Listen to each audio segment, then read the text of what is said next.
Are we all here? I think so. We're waiting for Karen and Tessa, who are both on West Coast time. So we need to give them a little grace period to wake up. What 7 time is a.m. it? there. What time is it there? It's 7 It's a.m. it's there. 7 a.m. Oh God, I'm so glad I'm I've not been up doing. since 5:30, so Oh, Susan's West Ugh. Coast too. Right. that's Right. right. Yes, I am. Thank you, West Coast people. Sure, I've thank you. heard that feedback that starting at noon would be better. Yeah, it's okay. I mean, it's fine. Noon would be great for me. I'm 10 o'clock is even too early in the morning for me. Good to know. Yeah, good to know. Welcome, Brenda and Uh, Meg and Tracy and Carla and Is Linda just getting is here. Brenda here? Where's Brenda? Brenda's here. Yep. Okay, good. Good early morning, Susan. Good morning, Brenda. All right, let's just settle into our bodies a little bit. Light our candles if we have a little altar space near us. Let's go ahead and mute ourselves. Denise, I'm gonna mute you. Take a couple breaths together. Mm.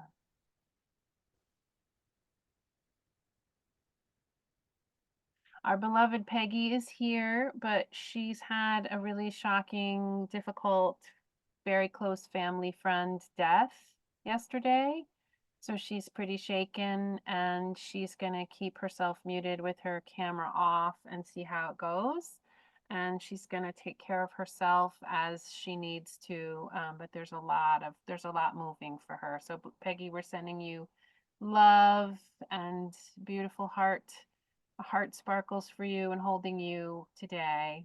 Thank you for being here. And if you need to go, that's a contribution to the whole. So we love you. Okay, welcome, welcome. We're on day 3. We're gonna move at a little bit of a fast pace today, and I'll give you some context, but it's, I guess we're trying to get through this particular piece so we can move on next week to our after death care, financial considerations, and then we have the final 2 weeks to really look at this internal process. So we're going to try to finish up our end of life directives today.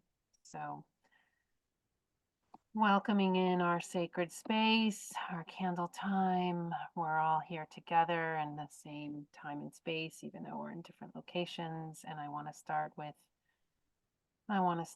a quote from Marcus Aurelius. Even if you're going to live 3,000 more years or 10 times that, remember, you cannot lose another life than the one you're living now, or live another one than the one you're losing.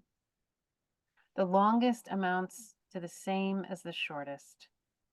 The present is the same for everyone. Its loss is the same for everyone. And it should be clear that a brief instance is all that's lost. For you can't lose either the past or the future. How could you lose what you don't have? This is like a 16th century mind twister, but it's helpful when we're talking about something we existing and non-existing. So I'm going to read it one more time. Unless somebody else wants to read it. Michael, you're unmuted. You want to read this? Sure. Even if you're going to live 3,000 more years or 10 times that, remember, you cannot lose another life than the one you're living now, or live another one than the one you're losing. The longest amounts to the same as the shortest. The present is the same for everyone. Its loss is the same for everyone, and it should be clear that a brief instant is all that is lost. For you can't lose either the past or the future. How could you lose what you don't have? Beautiful. Thank you so much. So last week, let's do a little review. The Go Wish game was the suggested homework, as well as talking to your buddy, contemplating. We spent pretty much the whole time on Wish 2 last time, which is a very big wish. The life prolonging measures, the medical treatments you want or don't want. We talked about a lot of these. Brenda really, brought some of her wisdom experience in. We talked a lot about pain, right? Interventions, palliative care, alternative stuff, sound healing, hypnotherapy, other things. We talked about compassionate euthanasia. We talked about some of the states that have a medical assisted death. We spent some time on the addendum, my addendum to the 5 wishes, and how to, look at wish 1 and wish 2 as these are places that you can sort of spell out what's in your heart and on your mind about these things that will help guide you and your close beloveds when you get to that stage, if you get to that stage. That can help sort of put these guardrails or riverbanks in for like, okay, this is how this is how I've been thinking about this. So I'm going to stop sharing and just spend a few minutes just hearing from y'all. Like, I'm curious, some questions like, who found the Go Wish game helpful? What were your contemplations about Wish 2? How are you holding this? Were you able to do some of the homework, talking to beloveds, talking to the buddy? And if you could share briefly, we have so much to pack in today, but it's so nice to hear some voices. I'd love to hear from 2 or 3 of you. I see Misha and then I see Susan.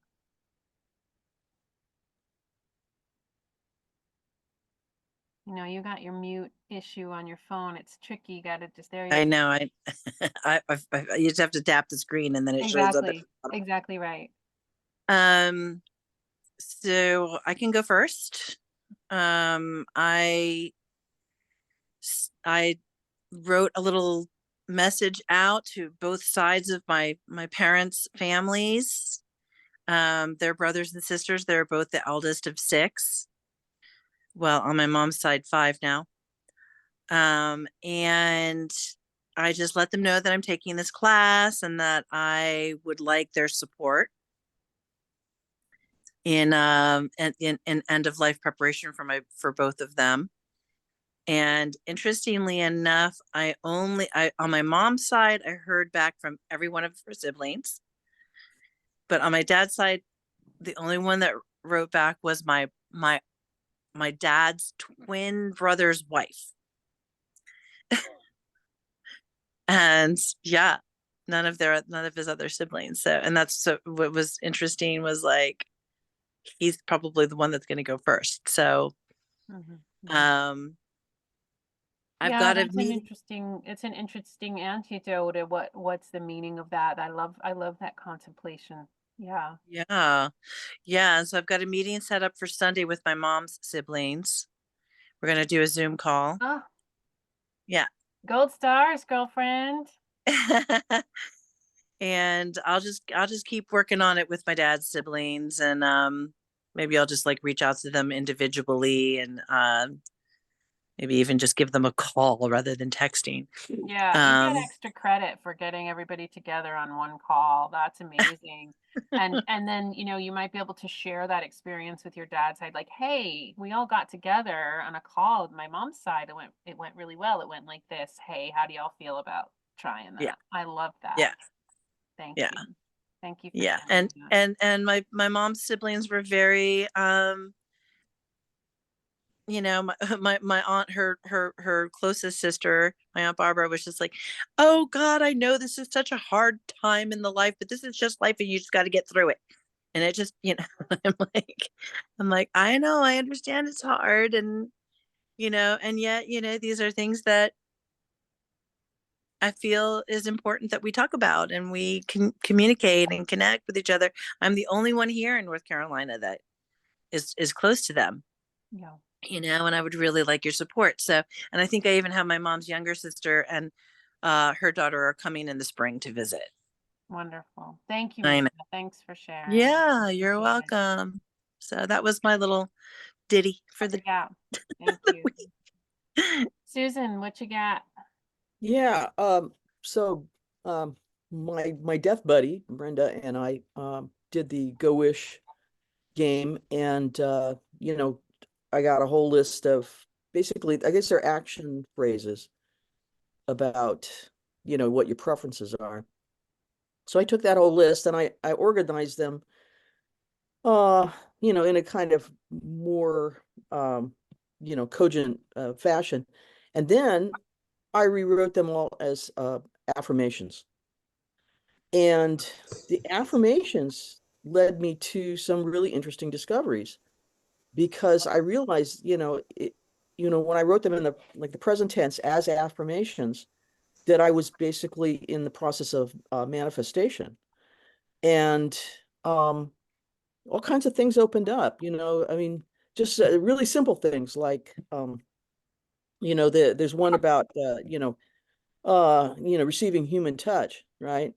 And I thought, well, I mean, if I'm in a bed, busy dying, and I want human touch, and it's got to be something besides just having my diaper changed every so often, then I got to set that up. I have to set that up now, Mm, you know? mm. Um, and I don't know, it just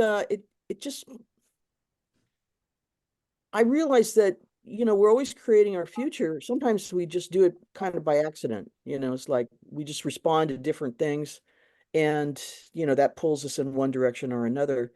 But this, we could actually drive our own cars. So it turned out to be a lot more informative and useful, as an actual tool than I had any idea. Yeah, So I was I love that. really glad that we did it. Yeah, thank you. I had never heard it used quite that way, so that's a super creative spin on it. I love that. And the one piece of wisdom that I think, that I want to accentuate that's coming through for you is it reminds me of what came through for me. I was teaching a class with my friend Mary Lane, and it's called Walking Towards a Good Death, and it's all about the internal preparation. We're going to do a little bit of that in our last 2 weeks, but I had this epiphany, like it was one of these, like, whoa, if I am gonna say yes at the moment of my death, if I'm gonna be in a place where I can say yes to death, then I better start practicing saying yes to every moment of my life, right? That was this like huge awareness that I had that Hmm. changed so much for me. And I'm hearing you echo that in your realization, Susan, of like, if I want this, I need to think about how that's happening in my life now. And what does it look like? And how do I talk about it? And how do I set things up? Like I need to be literate about this now. Yes, So I absolutely. Because for example, I didn't want to be hooked up to machines, and I didn't want to be medicalized, but what does that imply? It implies I need to take care of myself now, you know, yeah, you got a little bit frozen there, Susan. machines. Yes. Yes. Oh, I'm Wonderful. sorry. I thought you were the one. You were frozen, not me. Yeah. Awesome. All right. Thank you for sharing. One more really brief share. I love that you're sitting in front of the fireplace, Meg. Like, that's so appealing. I just want to keep looking at your background. It's really sweet. Oh my God, it's so yummy. One more brief share. Karen, please. Welcome back. Thanks. I didn't get to play the game, but I did listen to a podcast. I shared it with you, Lee, if you want to share it with others. Yes. But it really talked all about that piece of living like, I keep thinking of the Tim McGraw song, Live Like You Were Dying. And the piece about really living lives and exploring that letting go, that surrender, that release, one of the big pieces for me this week is actually about part one, wish one. I talked with my buddy, and my two daughters don't speak to each other and don't have a relationship. And so I'm navigating this piece. So it's really alive for me right now is this piece about they will be with me when I die, or at least after I die. They're going to have to do stuff and grieving. So thinking about sending an email to both of them and just saying it's really important. We need to do meetings and Zoom calls and stuff just around my death. Like, you don't have to be friends and you don't have to be together. Because my youngest is actually a death doula, but my oldest is more the tough, get things done, pushing things through. So it's going to take both of them, Yeah. plus another, I think. Yeah. But just really contemplating my own death, and that's been good, because I always thought I would just go out in a flash, you know. I wouldn't, but that may not happen. I might have to really, you know, be in a long process with it, and so this is helping me Yeah. come to that realization. Oh, beautiful. Thank you, Karen. And thank you for bringing our awareness back to wish one. Thank you. Yeah, that's going to be a theme today as well. Yeah, thank you for sharing. Let's take another breath together.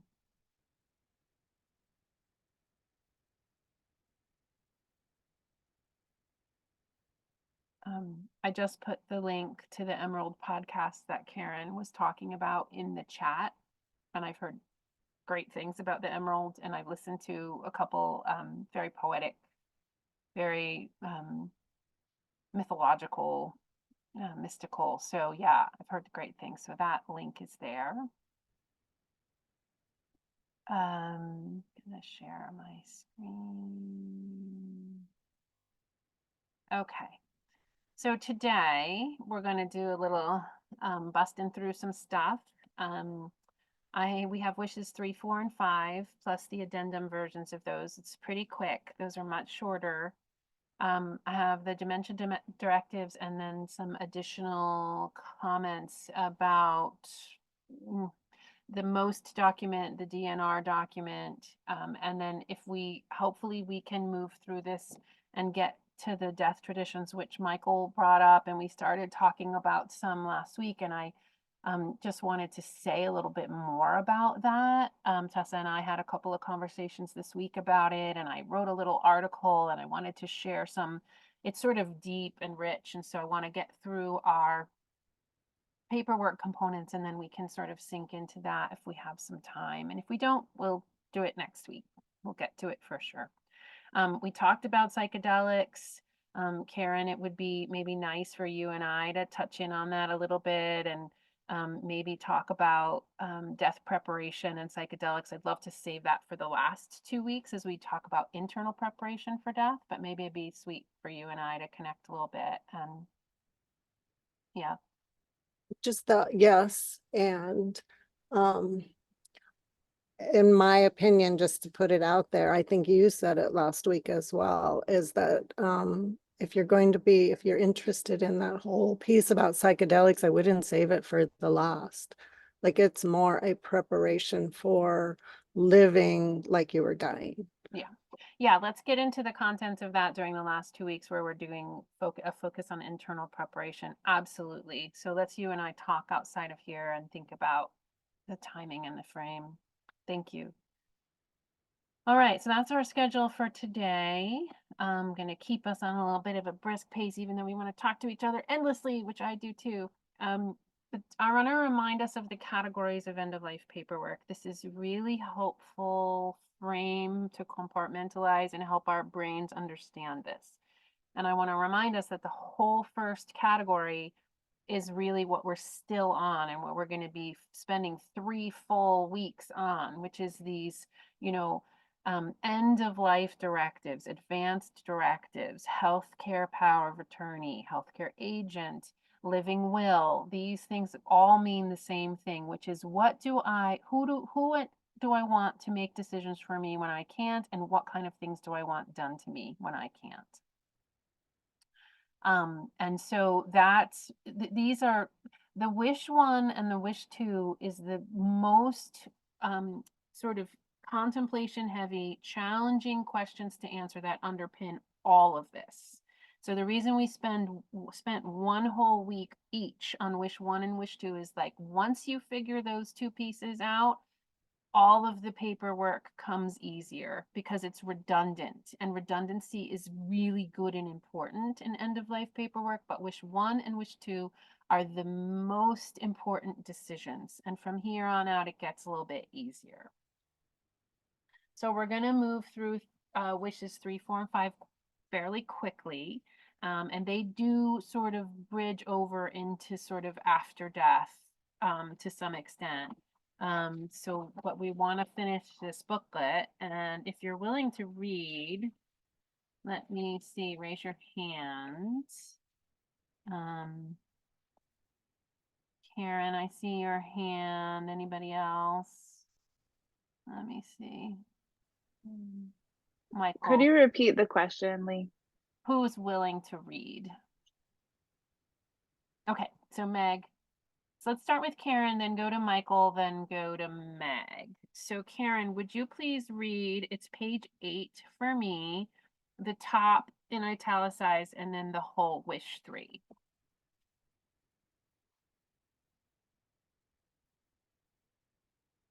You're muted, love. Where is this, Lee? It's in the 5 Wishes booklet, and it might be a different page depending on the edition that you have. For me, it's page 8. Did you send it to us, to me? The 5 Wishes booklet is what we've been working with all along. So it's in an email. Yeah. And it's Okay. also on that link on the page, on the resources page. Thank you. Yep. Okay, go ahead, Karen. Okay. The next 3 wishes deal with my personal, spiritual, and emotional wishes. They are important to me. I want to be treated with dignity near the end of my life. So I would like people to do the things written in wish 3, 4, and 5 when they can be done. I understand that my family, my doctors, and other healthcare providers, my friends, and others may not be able to do these things or are not required by law to do these things. I do not expect the following wishes to place new or added legal duties on my doctors or other healthcare providers. I also do not expect these wishes to excuse my doctor or other healthcare providers from giving me the proper care asked for by law. Wish 3, my wish for how comfortable I want to be. Please cross out anything that you don't agree with. I do not want to be in pain. I want my doctor to give me enough medicine to relieve my pain, even if that means I will be drowsy or sleep more than I would otherwise.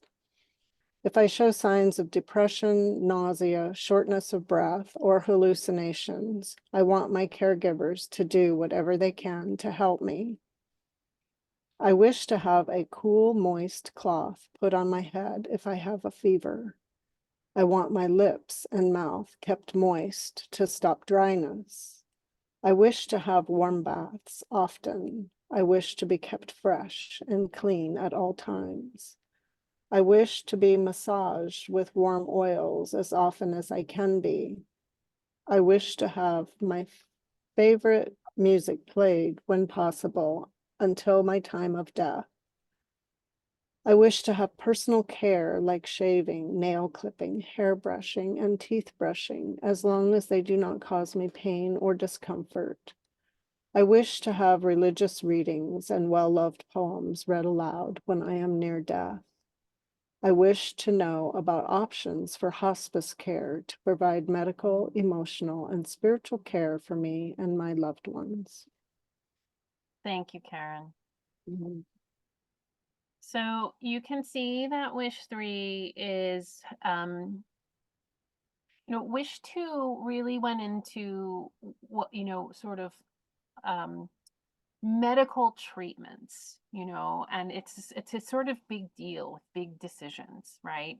And wish 3 is like, here's how, if I'm actively dying, or if we've gotten the medical issues like worked out and you're clear what I want and don't want, here's sort of the more subtle, nuanced ways that I want to be engaged with, right? These are the things that are important to me. So I'm going to bop down to my addendum to remind you, I don't have the picture of wish 3 on here, but in my addendum, it is the longest section where I added a bunch of stuff under wish 3 because I'm very particular about how I want to be treated, and we probably all are. So I'm just going to read a few of the pieces that I have under wish 3 in my addendum, which you have full access to. You can use whatever you want here. I talk about the kinds of foods that I find nourishing, that I want and don't want. I talk about fasting at the end of life and how I really embrace that.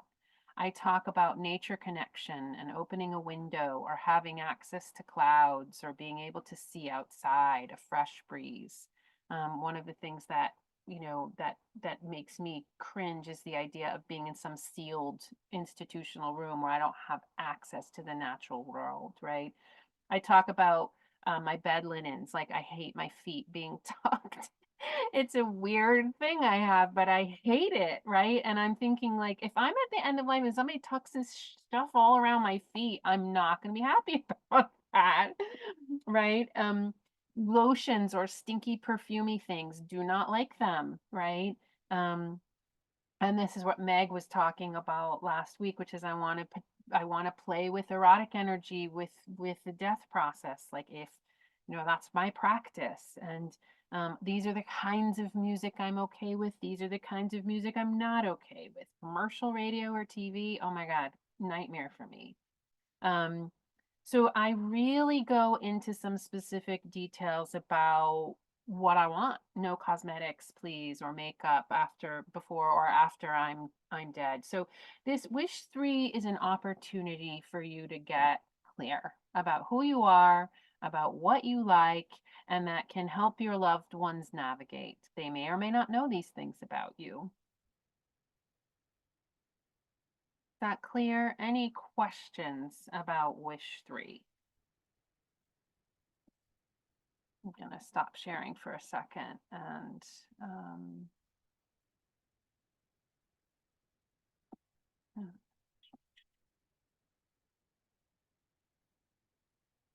okay. All right. I see you, Tracy. Go ahead. Did you cross out anything on the 5 wishes? Because your addendum is a little like kind of slightly different. Yeah, that's a great question. I think I did put some cross outs on there, and then say, sort of see addendum.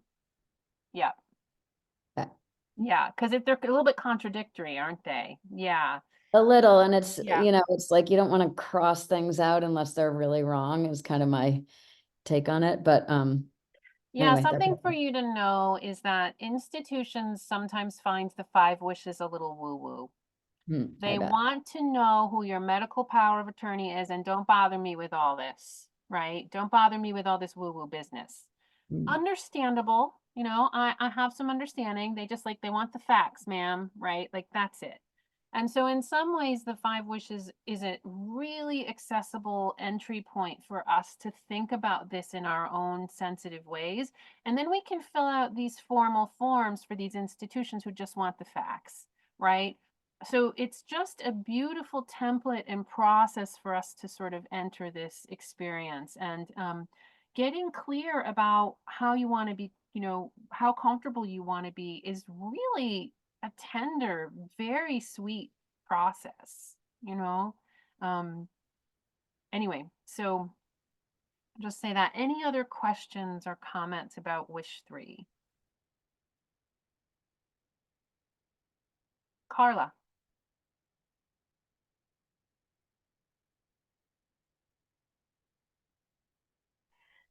I had my appendix removed when I was 28, And I became so sensitive in the hospital that I could actually tell which employees that came into the room liked their jobs and which ones didn't.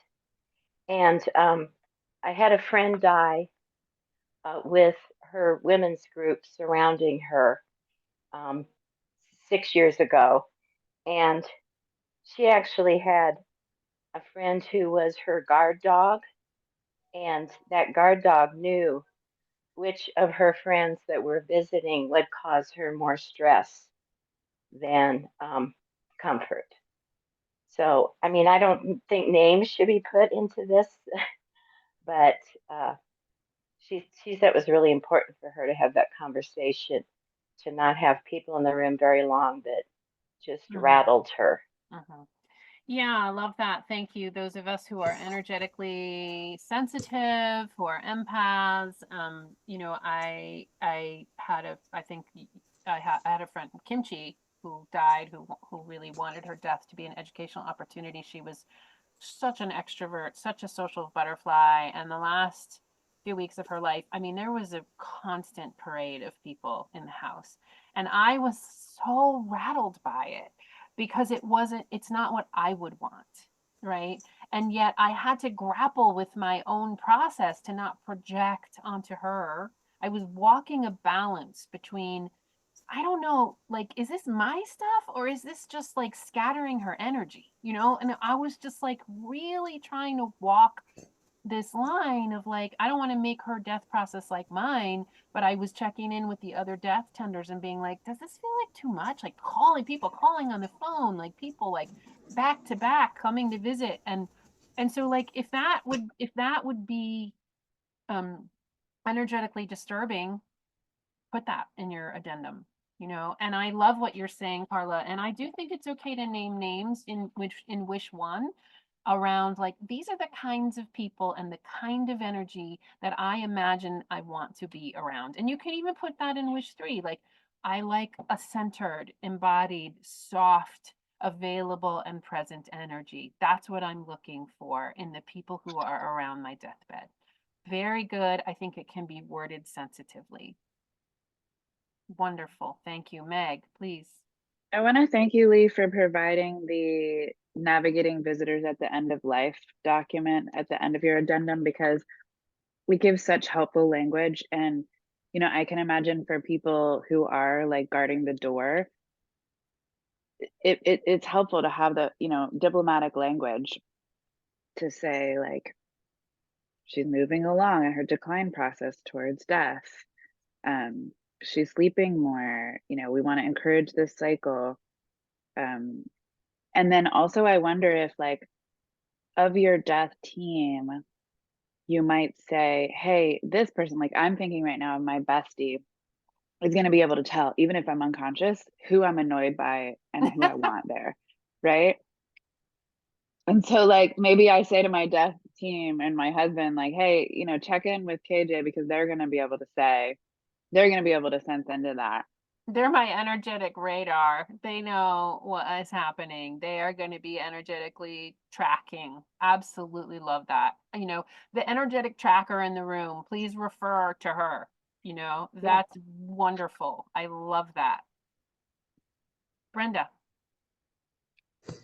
Just quickly, I'll just, on the hallucinations, if I show signs of hallucinations, that's really important, because a lot of people you talked about are very sensitive to the other realms, the other side. I know when I had an emergency appendectomy in the middle of the night, Mary Magdalene came to me and I had a conversation with her, and I'm just grateful that no one tried to medicate me for hallucinations. So I think putting in there very specifics about, if you want to be just supported and be, you know, be comforted with, you know, this person is here for you, and that instead of help me like medicating, things like that. Thank So you. Yeah. I had put that in my wish 2, but I think it could be redundant and be in wish 3 as well. And I have in wish 2, please allow me to dwell between the worlds. being unresponsive, having hallucinations, and seeing spirits are all part of the process. And really, and to just see if like is there a disturbance versus am I just floating? You know, I think these things we can get really clear about. So thank you. Michael. Thank you, Lee. I have something just came up that I remembered. I used to look forward to the possibility. I would read about packs of wolves and certain animals that the elder who knew he was or she was going to die would just let the pack move forward, and that elder would just stay or walk to the left when they turned to the right and lay down and wait for their time to come. And so I questioned myself a lot, asking, wait, is this desire to, I have kids, they live in other parts of the world. Like, I don't need them to travel and come, and friends, I move around and I feel connected in the moment. But I do have this thing, like the wolf I just described, of No, I would just write that out. Honestly, I would write that out. I would say, you know, it lives close to my heart, this story of the pack, you know, of the wolf going to the left and waiting for its time and knowing it's going to be turned into food for the other animals. Whatever, I would write that story. I mean, these addendums can be poetry as much as they can be prose, and I love that. I mean, if your kids are heartbroken because they don't get to be at your deathbed for whatever reason, that story will carry them. That and was what about, meaningful to you. yeah, but I'm also asking, I appreciate that. I'm also asking, what if that's how I want to go? Oh, then So how do I plan that? yeah, I mean that's part of the conversation you could weave in, which is this is really alive and exciting to me. And then I think that's a great question. Do you go off on a boat? Do you go off on your own? Do you find some wilderness in Canada? Like what, Could you know? also be a hospice on my own. That's okay too. Yeah, Yeah. I love it. Okay. I love it. Thank you.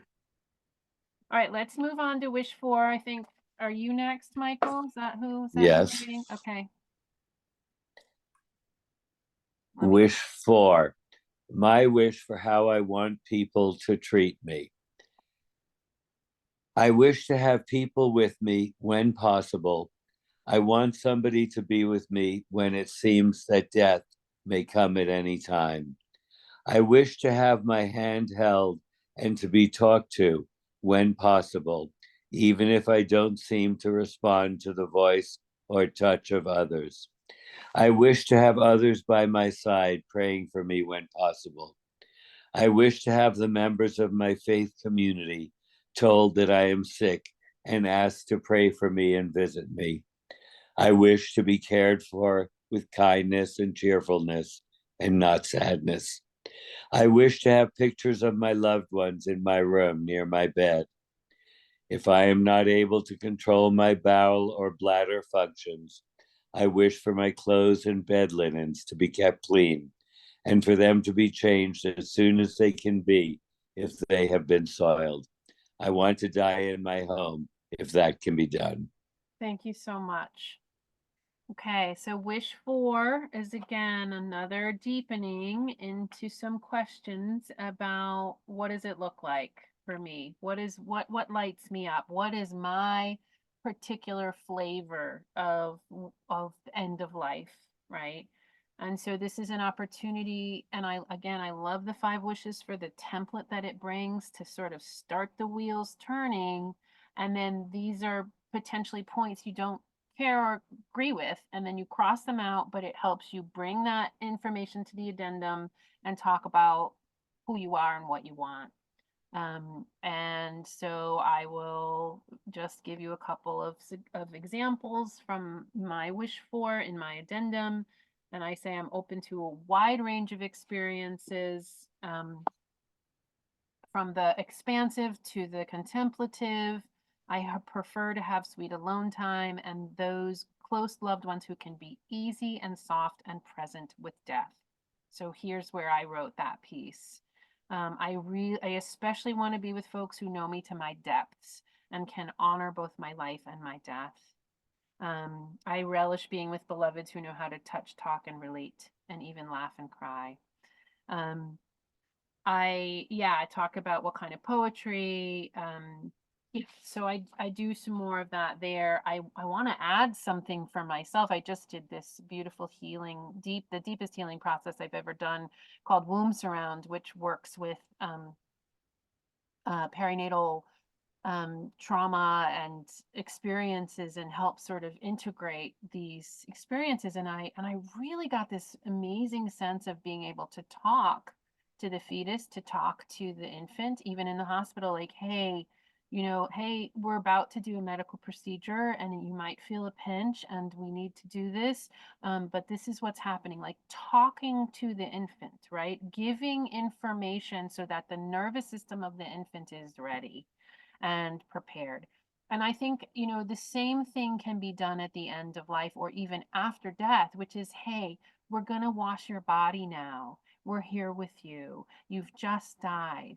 Or, hey, you're moving towards death. You may not be conscious, but we love you. We're here for you. Our hearts are here. We're like really communicating with the dying beloved, right? That's so beautiful. Like, how can we really start to bring these practices that we know are very holistic and consent based and just so honoring? So I really want to add that to my wish for, of like, narrate to me what's happening. Tell me what's going on. I really value information. I really value context in my life. I bet I'm going to want it at that time too. I bet I'm going to want some context when I pass, for folks to talk through with me what's going on, how they're feeling, what's happening, what's about to happen. I really want to add that. Any thoughts, questions, comments about wish for?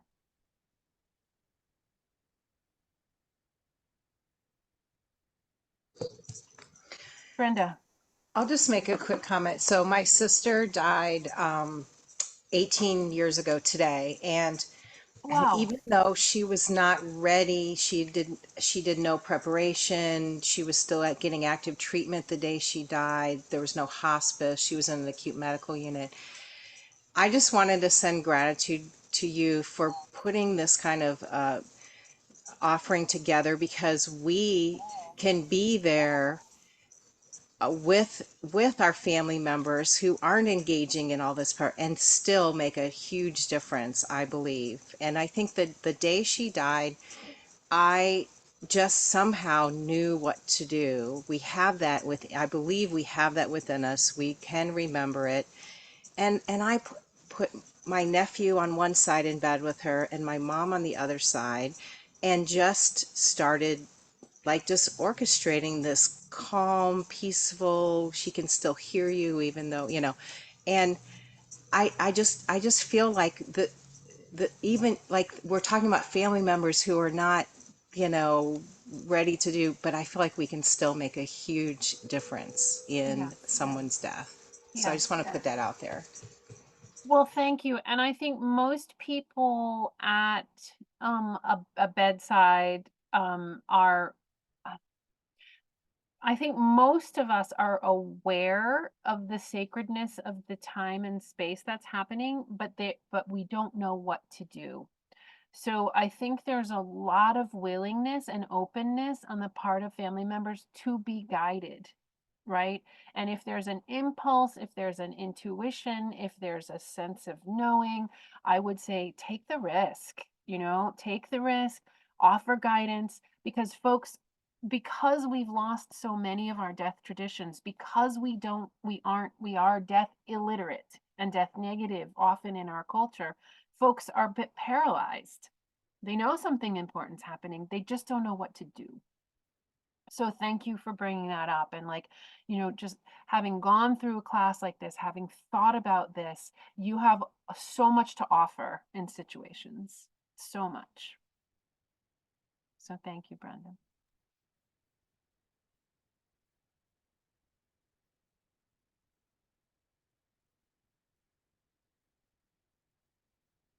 Other wish for thoughts, suggestions, questions, contemplations.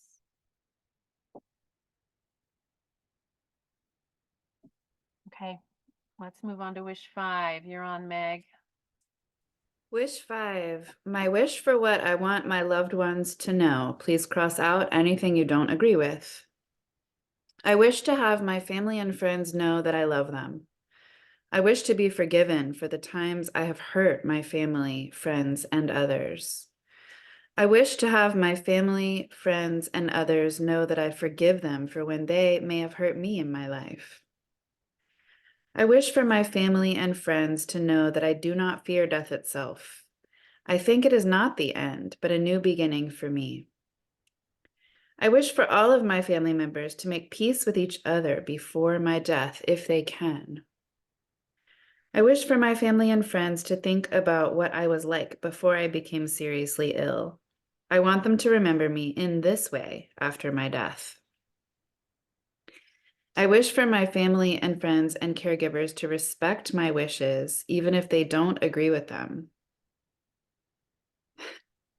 Can I pause and go back and share a tiny little personal anecdote about one of these? Why don't you finish and then we'll put you on the stack. Okay. I wish for my family and friends to look at my dying as a time of personal growth for everyone, including me. This will help me live a meaningful life in my final days.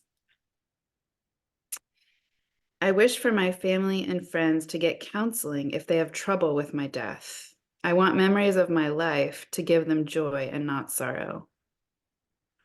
After my death, I would like for my body to be circle either buried or cremated. My body or remains should be put in the following location. The following person knows my funeral wishes. If anyone asks how I want to be remembered, please say the following about me.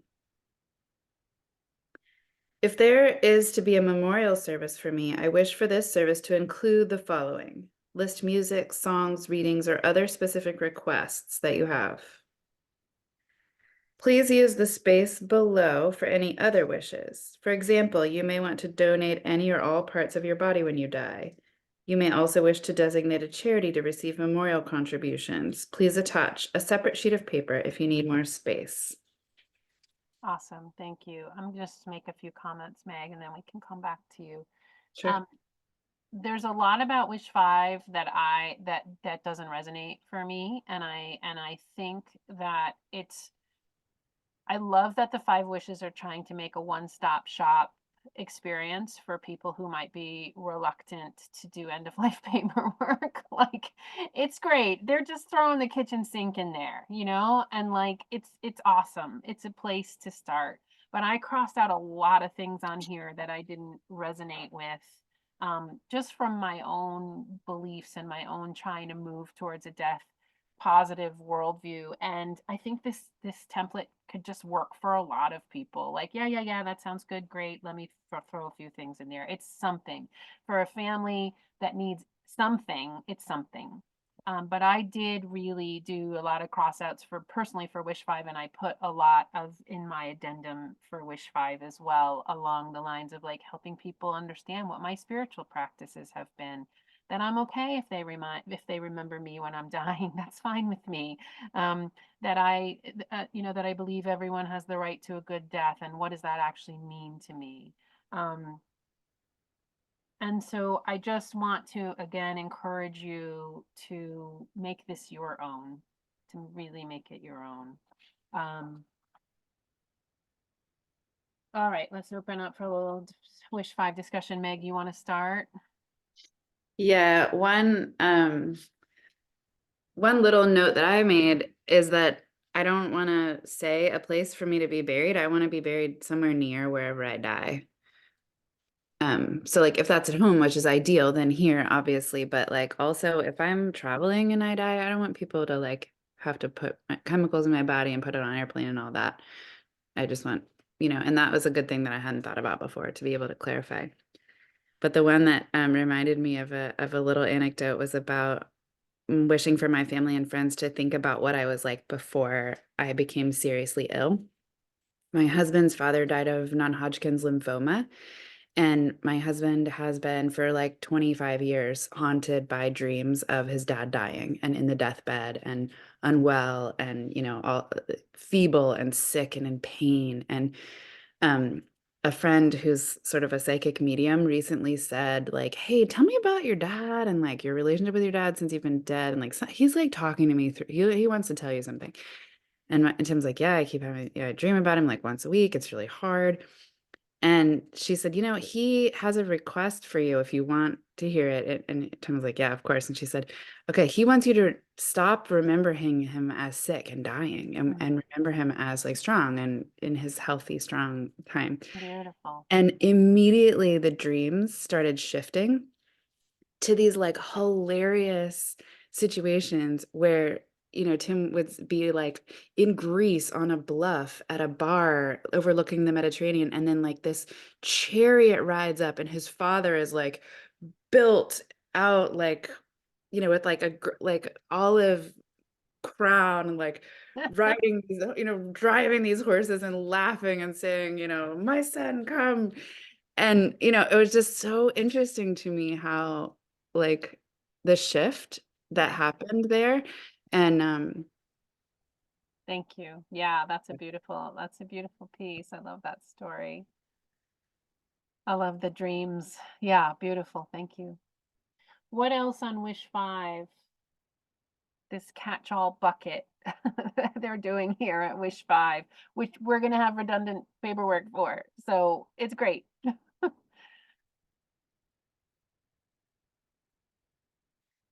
So you all have the My Addendum. You all have the language that they're using. I really encourage you to get with your buddy, talk about, what's alive for you. Using this as a jumping off place. What's true for you? What's true for you? Because I think everyone here has, an intentional and conscious like path, and that extends to how you think about all this. So.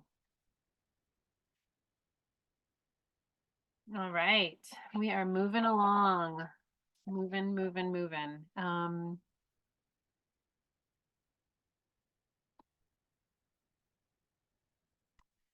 So we're gonna look at the signature page, which for me is page 10. And it's really a straightforward page. If we were together in person, we could be witnesses for each other. Doesn't take any special thing to be a witness, although yeah, it might be good to not have your healthcare agent be a witness, to have a more neutral person. But you have a signature at the top, you have a witness section, and it tells you, oh yeah, it tells you the criteria, right? I remember that now. Yeah, it says so a witness cannot be your healthcare agent, your healthcare provider, an employee of your healthcare provider, a financially responsible person, or an employee. So finding people that are neutral. The people at the bank, if you're going to get this notarized, the tellers at the bank can be witnesses, or other customers at the bank. That's pretty commonplace. People like, all they need to do is, witness that it's you and you notarized it, that you signed it, and then the notary. So that's the signature page. And let's have someone who's willing read what to do after you complete the 5 wishes, which for my booklet is page 11. Susan, you up for reading? No, I'm really not. I'm sorry. Okay. Yeah, that's fine. Anybody else up for reading? Denise, go ahead. You gotta unmute. Mute. Okay, so I hope I'm on my page signing. So you're do I gonna go start to, where it says signing my 5 wishes? no, the next page says what to do after you Okay. complete. Okay, what to do after you complete the 5 wishes. Make sure you sign and witness the form just the way it says in the directions. Then your 5 wishes will be legal and valid. Talk about your wishes with your healthcare agent, family members, and others who care about you. Give them copies of your completed 5 wishes. Keep the original copy you signed in a special place in your home. Do not put it in a safe deposit box. Keep it nearby so that someone can find it when you need it. Fill out the wallet card below and carry it with you.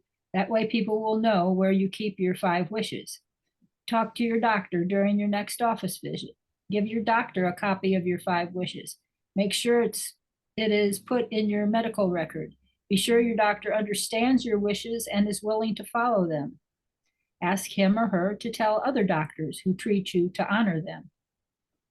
If you were admitted to a hospital or a nursing home, take a copy of your 5 wishes with you.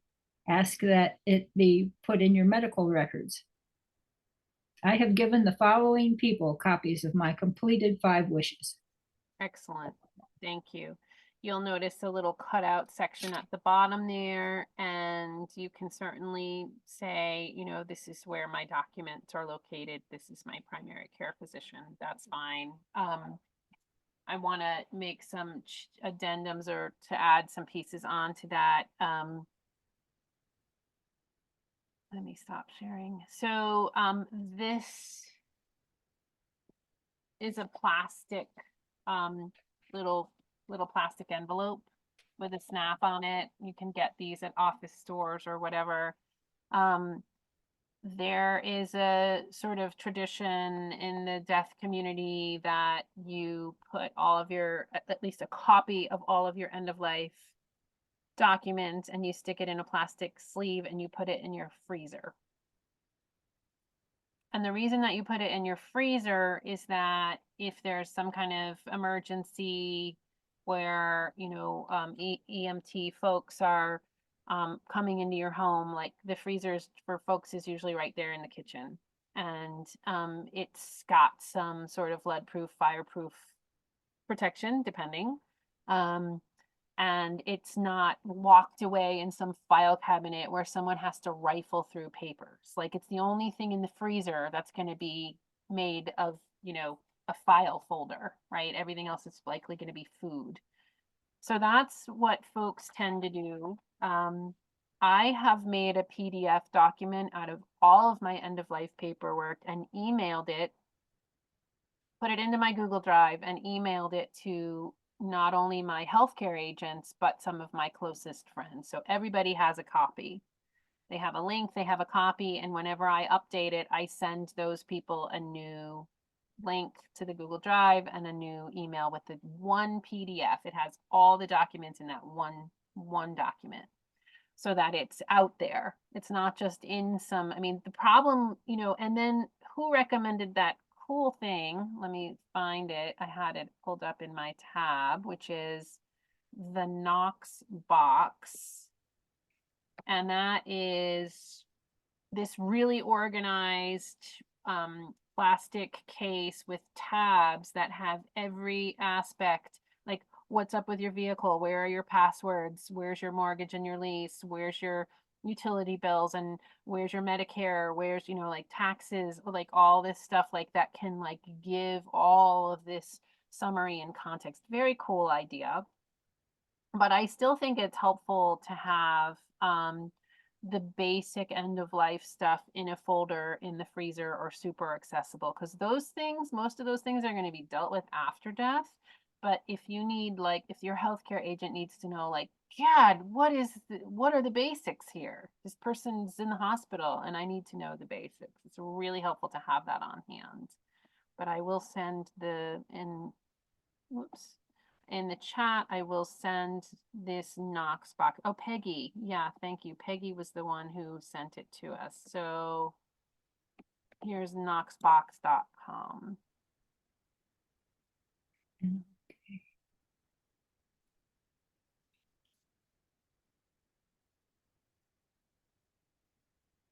when you make changes to the document later. Yes, so Carla is asking, when we make changes to our 5 wishes or our end of life, yeah, you got to go through the whole notarization process again and destroy the old records. Yeah.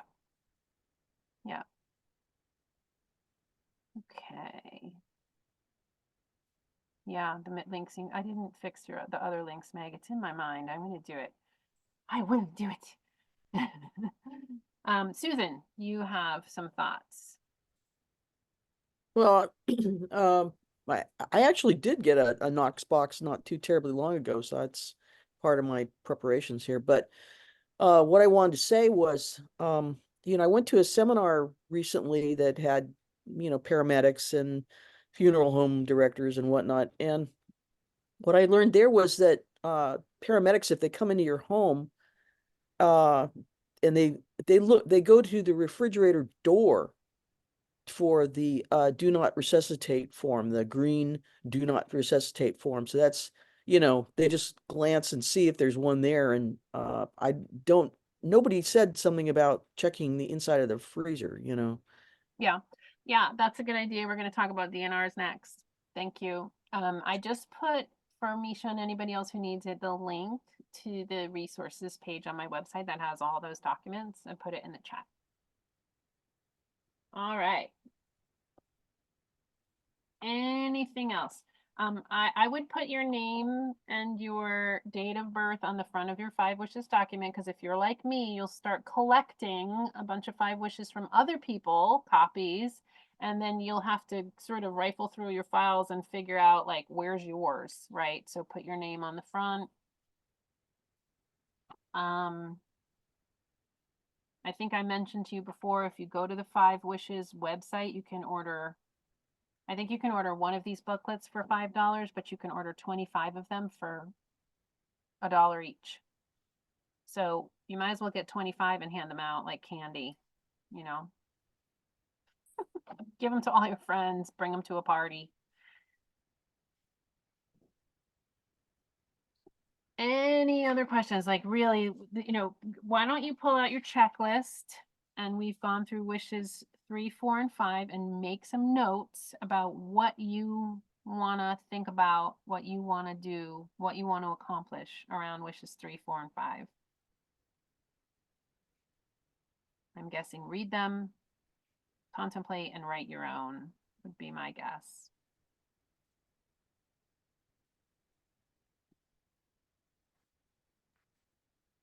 I have a question, Lee. Yes. Under wish 1, research patient advocacy, is this for somebody who doesn't have a healthcare agent that they're clear on, or? Patient advocacy can be for anyone. You could still have you could still have all 3 of your healthcare agents defined, but you want someone at end of life to walk through the process with you, and if that's alive, if that's something you want. Okay. Do you have resources for researching patient advocacy? I would Google it for your area, because you want someone geographically close to you. I see. And it's a new and emergent field. So. Okay. Okay, and then on the second page of the checklist, there's 5 wishes completion, which has to do with the signature page, the notary, the sending digital copies, the wallet card, the storage of your documents. So make any notes there that you want to tend to as well.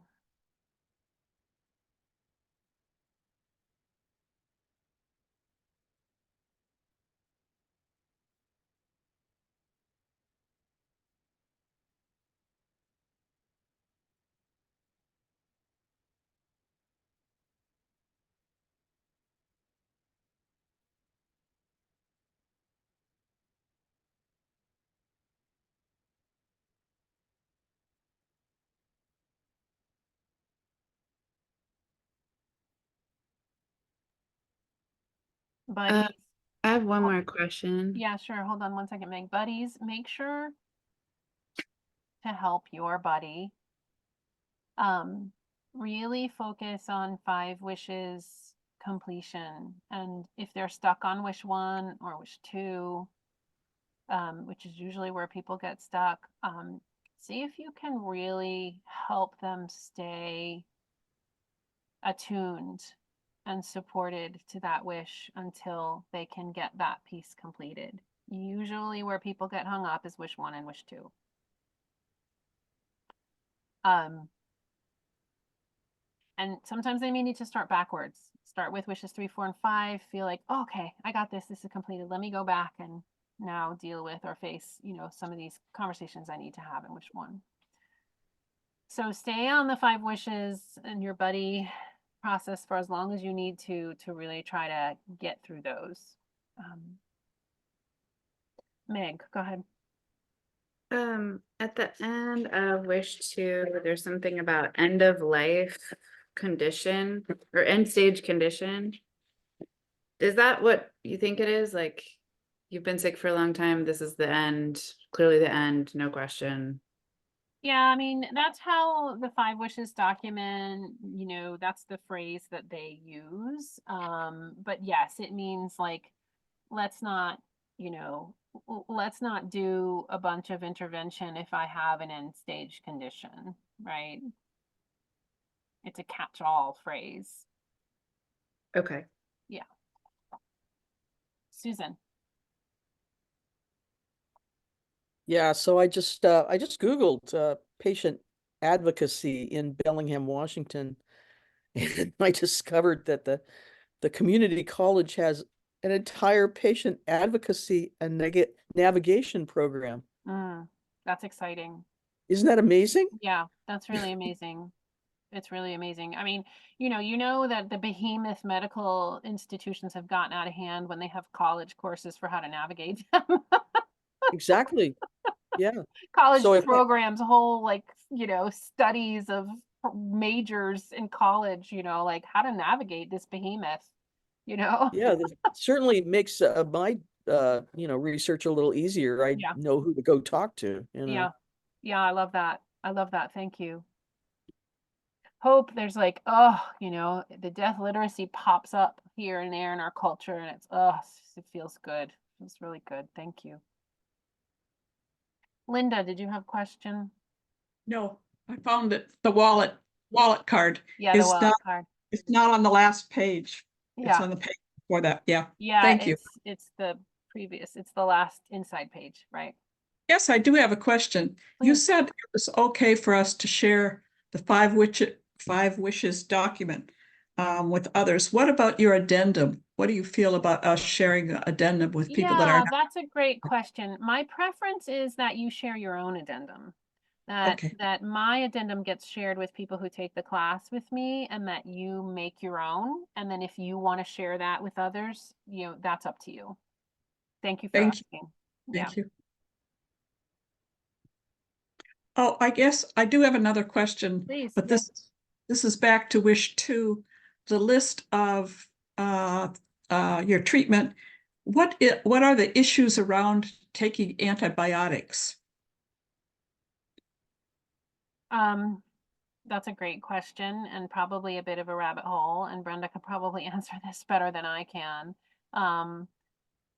I think that depending on this sort of dosages, sometimes they start throwing antibiotics willy-nilly and in pretty high doses, when sometimes infection at end of life stages is part of the process of moving out, right? Much like pain. It's Okay. like these opportunistic infections that come in. And so is it a comfort measure, or is it this attempt to stave off further deterioration and death, right? Like, this is such a complex issue and such a fine line. But the hospital system can sometimes, swamp people with antibiotics, and that's maybe not how, and it's not always comfortable. So Brenda, do you have thoughts on that? Yeah, I'll just say, if you don't have a lot of if you don't have a Foley catheter in your bladder, and you don't have different tubes and stuff, first of all, you're going to be less likely to get that kind of infection. If you do decide to do something like a catheter or something, you're going to want to put in there that you want it changed very frequently and things like that. But I personally have no antibiotics. And that's just part of, I also feel like that's just part of the end of life process, you know. So if I have discomfort, they're going to use pain meds and anxiety meds, not antibiotics. So I feel like it's just if it's just prolonging the death process or somehow interrupting it or as a barrier to it. Brenda, I think last time, maybe you or somebody else said no to antidepressants, to the drug that starts with B. And I was just wondering what the reasons were for that. In other words, I think I heard you say pain medication's okay, but that's the only real intervention that you want, and not the antidepressants. No, I meant specifically in my end of life advance directive, it's benzodiazepines, which are anti-anxiety meds.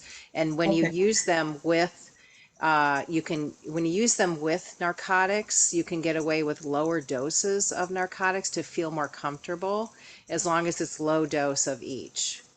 You know, if I'm like short of breath, we're using them together for me would be more comfortable. And Well, that's how do you- something, you know, I wanna sort of cap this because we could go on forever. Thank you, Linda. And that's something a palliative care provider who is sensitive to the amount of pain medication would know, right? So if you're working with a palliative care and nurse practitioner or palliative care doc or a nurse, like they would have this dialed in, really, really dialed in. So maybe go down that road a little bit more, Linda. Thanks. Yeah. Thank you. All right. Let's all give ourselves a congratulations for getting through the 5 wishes. Let's give some sparkle loves to ourselves and everyone else. Yay! And there's still more to do, I'm sure, for each of you, but it's a really, really good start. Like you have graduated into a lot of literacy here with, you know, going through this and being present to all of this, and you start to see how complex it is. So I'm gonna keep us moving today.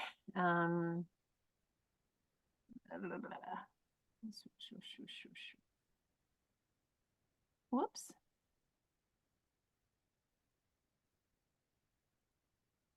Okay, there we go. All right, we're going to start with a beautiful quote from Ram Dass. We're all just walking each other home.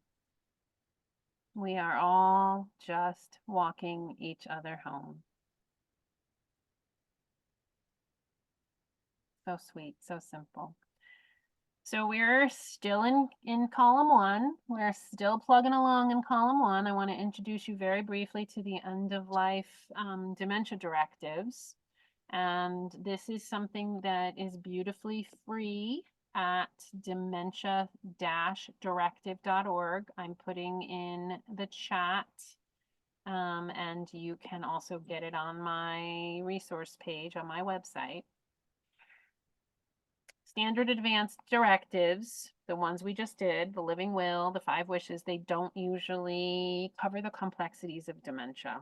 And yet, dementia is the #1 reason people lose the ability to guide their own care. So, looking at this directive is a real way to get closer to what you want. You may not get it, but you may get closer to what you want. And families are often in a lot of stress when they have to make decisions, and often it's for years on end, right? So, you know, if you have dementia in your family history, if you are starting to get a sense of dementia in yourself, you might want to take a look at this document. I have filled this document out. It's a standalone document. It's redundant. Again, redundancy is a great thing. I just include it in my paperwork. And it's very much that same template as the 5 wishes. It gives you a template, and you have a lot of the same choices that you did in Wish 2. So here, I'm just going to briefly go through these. They have pages for mild dementia, moderate dementia, and severe dementia. And the choices are going to sound very familiar to you because you've been through this with Wish 2. And Wish 2 in the 5 wishes was like, I want, give me all of the life support treatment you can. Give me a moderate amount depending on what the prognosis is, and give me none, right? So these were sort of the 3 choices in Wish 2. It's very similar in the dementia directives, which is the first choice is I want to live as long as I can. I want full efforts to prolong my life, including to restart my heart if it stops beating.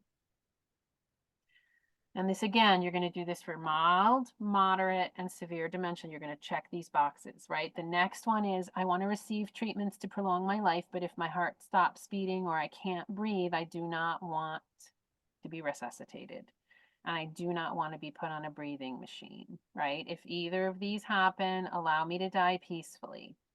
And it has a little bit of a reason. If I took a sudden turn for the worse, the dementia would likely be worse if I survived. And I don't want this level, I don't want this unacceptable quality of life. So that's the second choice. The third choice is to only receive care in the place where I am living. I do not want to go to the hospital, even if I were very ill, and I don't want to be resuscitated. If a treatment such as antibiotics might keep me alive longer and could be given in a place where I was living, then I would be willing to have that, right? But if I continued to get worse, I would not want to go to the emergency room or the hospital. And then the last one is I want to receive comfort-oriented care only, focusing on relieving my suffering such as pain, anxiety, or breathlessness. I do not want any care that would keep me alive longer. Okay, so these are very similar. You're starting to see the pattern here. These are 4 choices instead of 3, but in each of the mild, moderate, or severe dementia, this helps guide your caregivers to what your orientation is. Any questions about that? You're going to go through this on your own because you're literate in this now. Print this out, check the boxes that you want, add anything. If you have an addendum, add it. Same idea. But dementia is its own sort of lane when it comes to end of life care because it goes on often for a very long time. Any questions about dementia directives? Okay. Great. So add this to your checklist. Have a dementia directive there under next steps for other living will documents. If you'd like to make some notes there for yourself, what you'd like to do next, you can do that.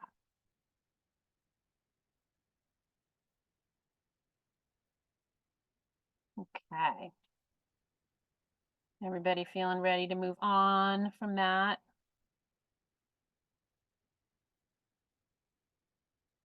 Okay. The next one is the do not resuscitate. We've talked about this a lot, and the most document. In North Carolina, it's a big, bright pink document. I will hold it up when I finish sharing, and then a big yellow document.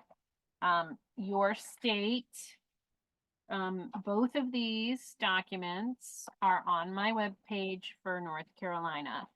You may not live in North Carolina, so I would encourage you. You can see my screen, this pink document, it's bright and fluorescent pink for a reason. We're going to talk about why. Bright yellow. So find the equivalents of these in your state. And sometimes it's called scope or post. Ours is called MOST. It stands for Medical Orders for Scope of Treatment. And it's POLST in other states, but you'll find this if you search for MOST or post. Okay.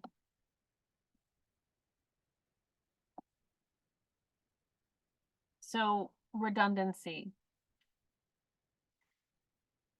if you're, you know, if you're in the hospital, they used to have paper charts, right? They have digital charts now, but they used to have paper charts, and you know, this would stand out in the paper chart. And if someone's, you know, if you go into a cardiac arrest and someone needs to really hurry fast, get their hands on what your wishes are, they're not going to look through your 5 wishes. They're going to look for this fluorescent document, right? So each institution is going to want potentially something different. This is in North Carolina, this is what the hospitals will use, which is basically easy. Now that you've done your 5 wishes and you've done wish 2, you're basically going to fill out, like, section A has, do I want CPR? Attempt it, do not attempt it. Section B is medical interventions. I want the full scope. I want a limited intervention. I want only comfort measures. So you start to see these same questions again, like, what do you want? Keep me alive at all costs. Don't touch me unless you have to give me pain medication, right? Like, this is the spectrum, right? Where are you on that spectrum? Section C has antibiotics. Section D has medically administered fluids and nutritions. And Section E talks about who made this decision. And then there's a signature with your MD, your DO, your PA, or your NP, which is just different names for people who are qualified to sign this. This is a document you can bring into your primary care, your palliative care physician, and say, hey, I'm getting my end of life paperwork together. I may or may not be dying. Let's say you're not dying right now. I'm not dying. I'm young. I'm whatever. I'm vibrant. But I want this in my documents. Would you please talk this over with me and sign this? This is important to me. You know, if doctors are, you know, death phobic or death illiterate, they may be like, oh, you don't need that. You're not dying. You're fine. And, you know, this is an opportunity for you to say, no, no, no. This is important to me. This is important to me.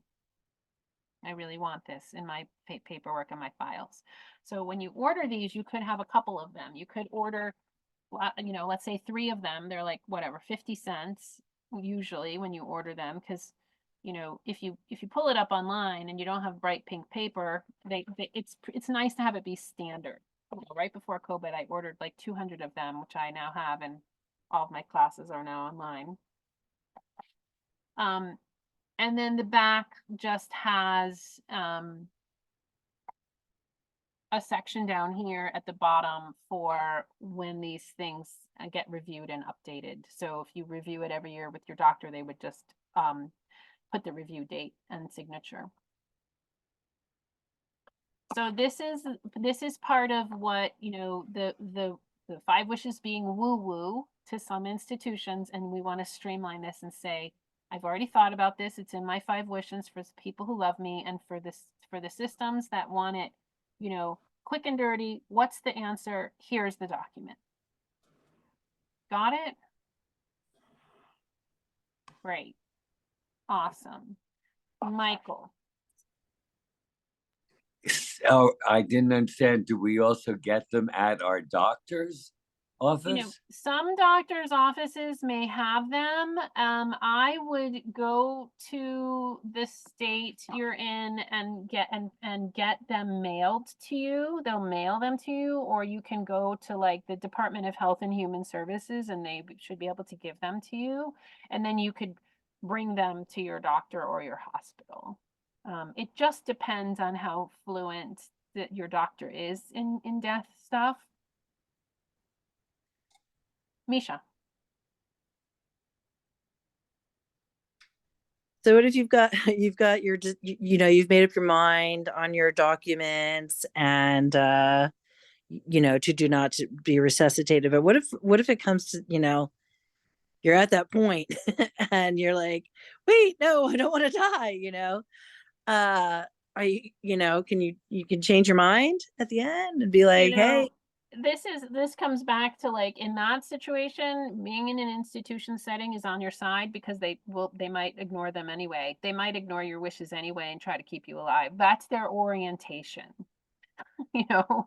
And so right. it's almost like we have to fight and be fierce and dogged to actually get our wishes honored. If it's not, you know, if it's like comfort measures only. So yes, you can totally change your mind, and your verbal consent at that point would weigh in, or your healthcare's consent. Like, but If wait, no, you said you do not want her to be resuscitated on your paperwork. here we're gonna kill you. No, no, no, No, no. right. Okay. Yeah.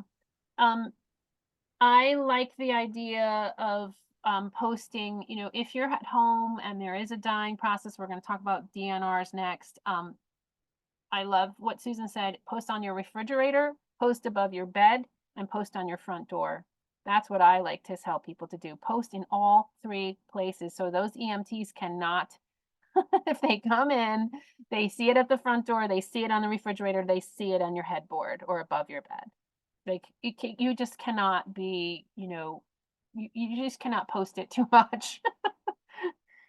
So let's talk about the do not resuscitate form. Super simple, has a big stop sign on it, probably similar in other states, bright paper, do not resuscitate order. Your doctor probably won't sign this for you if you're not actively sick. It's just not really done, but you could ask. You certainly could bring it in and ask. Usually it's given to people who have a terminal diagnosis and who are clear that they don't want resuscitation. It's not generally done, but you know, I certainly ask if you can get one if you're healthy and not dealing with an illness. At least just to keep it in your stuff. When they, you know, if you get admitted to a hospital, or if you're in, you know, in for a routine surgery or something, you know, I have talked about this, I've mentioned this, but I'm going to mention it again. People they feel so strongly about this, and potentially at the end of their life, they put a tattoo, do not resuscitate, you know, on their chest. Like they feel that strongly about it.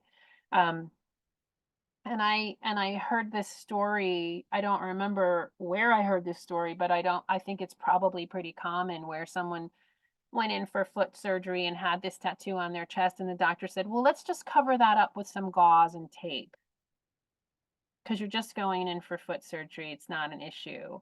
And she was like, no, that's the point. That's the point. If it gets to that point, you don't want to be resuscitated. Like, so you see the disconnect, right? You see sort of the disconnect on the part of some practitioners who probably very well meaning were like, gosh, I hope it doesn't come to this. Well, she probably hopes it doesn't either, but this is her wishes. So do not resuscitate orders are, you know, the stopgap. They, you know, I like to think that in hospitals, and Brenda, you have more knowledge about this than I do, that the DNRs, as much as possible, are respected, you know, as much as possible. There may be a flurry of activity and it might get missed, or there may be you know, something going on, but the DNR is as foolproof as you're going to get. You want to comment on that, Brenda? Yeah, definitely. And if we're not sure, I mean, every patient that comes into the hospital, when you check in through the emergency room or whatever, you do verify whether you have a living will, what is your resuscitation status. And if that isn't done for some reason, once the paperwork is found, if we need it, then you can put on there that you would like to have the resuscitation ceased. So, you know, if something is done and shouldn't be, as long as you have that in writing, what you want done in that situation, then that should be honored. Yeah, it's a really, you know, if there's a boundary, this is it. And, you know, it is as well respected in the systems as it can be, given, again, sometimes we don't have control, sometimes things are unclear, sometimes there's an accident, you don't have your paperwork there. But if it's clear to them, they really do try to respect it. Yeah. And also, most doctors' offices have the 5 wishes booklets, and they will just give them to you for no cost. I know, like the doctors' offices that I work in, and you can just ask for one of the booklets. Right. And then they might have their own, like I know Mission Hospital here in Asheville has their own booklet of end of life directives that they give you. And, you know, they're all going to sort of roughly have the same questions, but it's their particular version. And again, since now you're literate in this and you know, if they want a thing that's what they're familiar with, fill it out again. It's fine. Okay. I want to talk just briefly about this idea of the healthcare or medical power of attorney, which is basically wish one. And there's also forms in your state that are just standalone healthcare power of attorney. I'm going to type the link in the chat for the one again for North Carolina.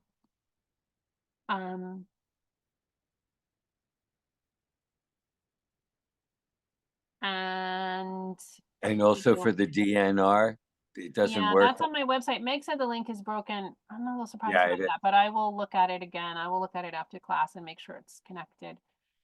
You know, I've heard from lawyers that they just and medical institutions that they just want the simple power of attorney document. They don't want to have to wade through your 5 wishes. So just do it. Just do it in your state. Just do the healthcare power of attorney. It's a standalone wish one. It designates your healthcare agent or your medical power of attorney, same thing. And it's an easy form for them to decipher. As the 5 wishes gets more and more common, that may take its place, but right now, just be redundant.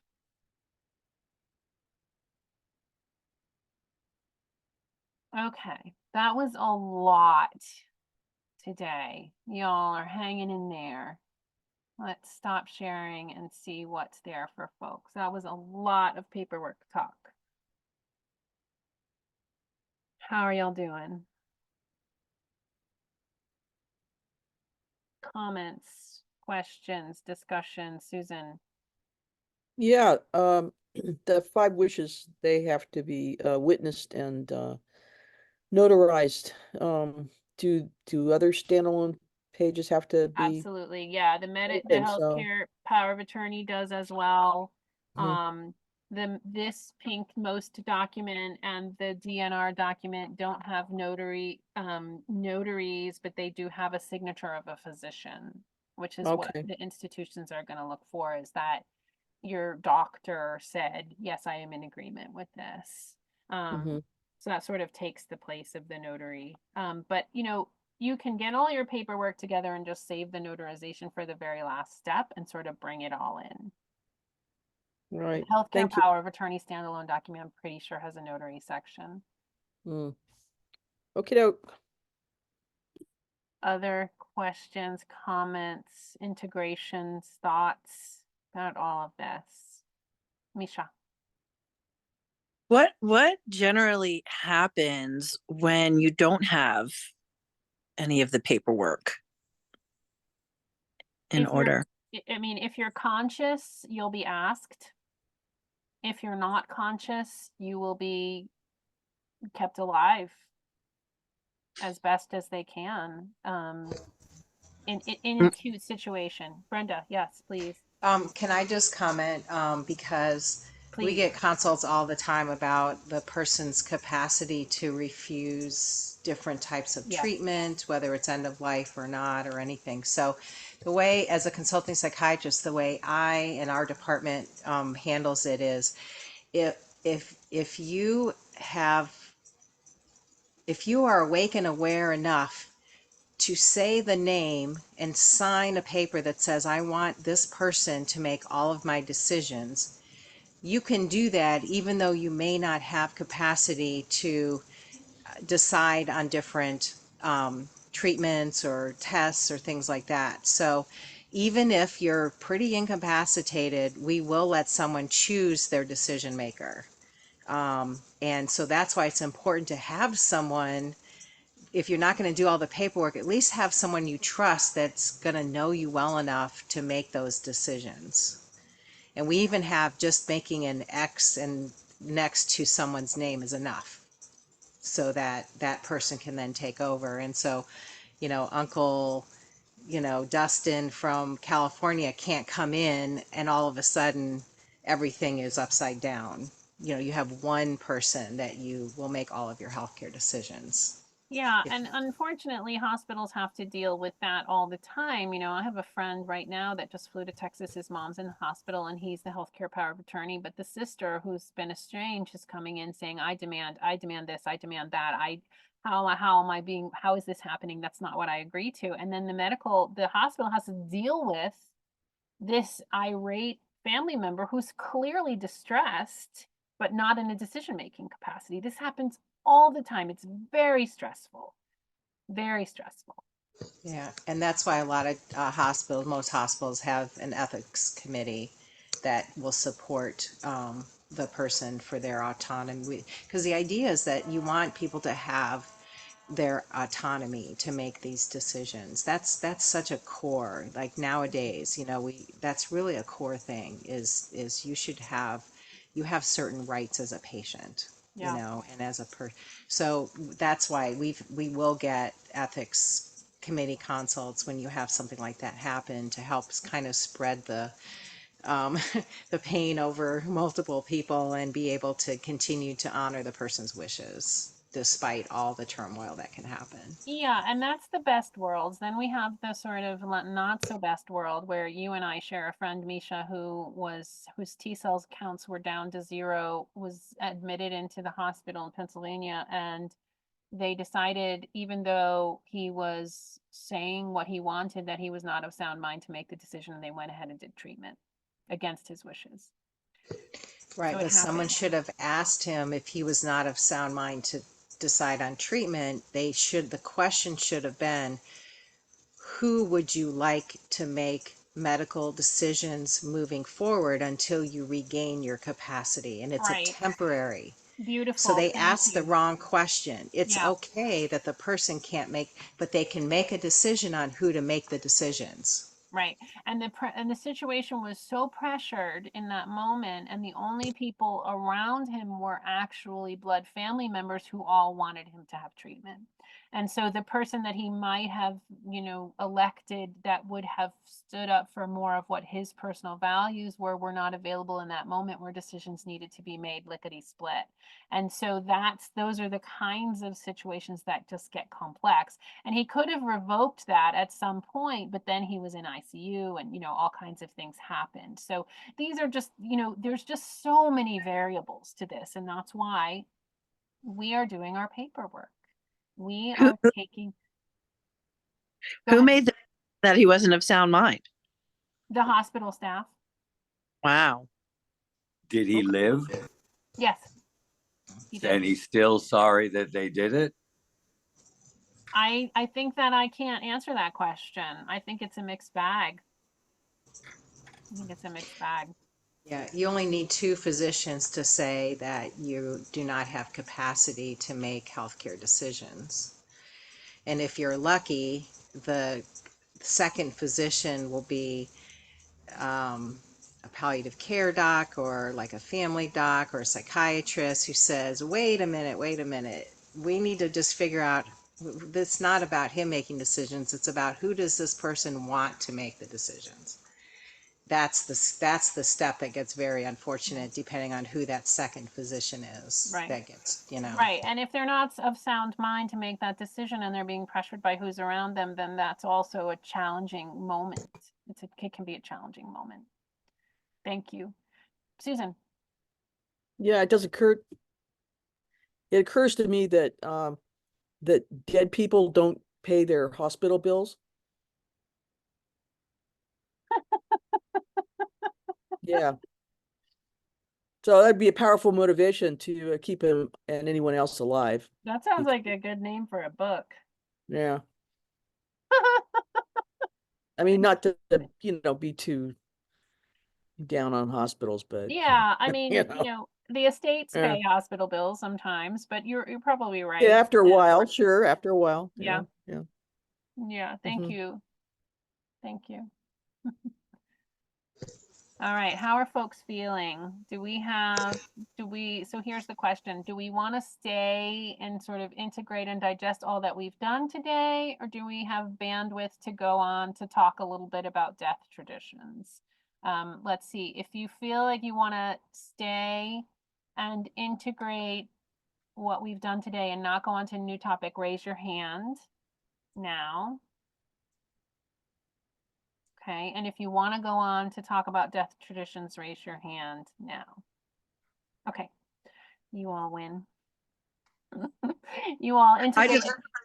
I just want to say I'm feeling super emotionally overwhelmed right now. Yeah.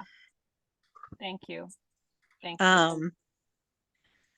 So I can definitely go on, but I just wanted to put that out there. Thank you. Thank you. Thank you. Thank you. Thank you. Yeah. Let's take a couple of breaths with that. Holding our emotionally overwhelmed selves, parts of us and our sister.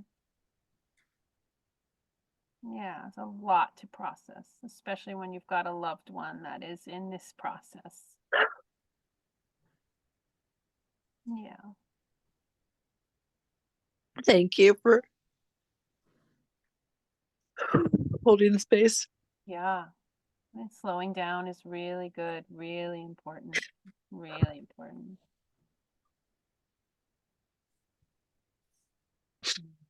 Let's just sit in silence for another minute. All of us is welcome here.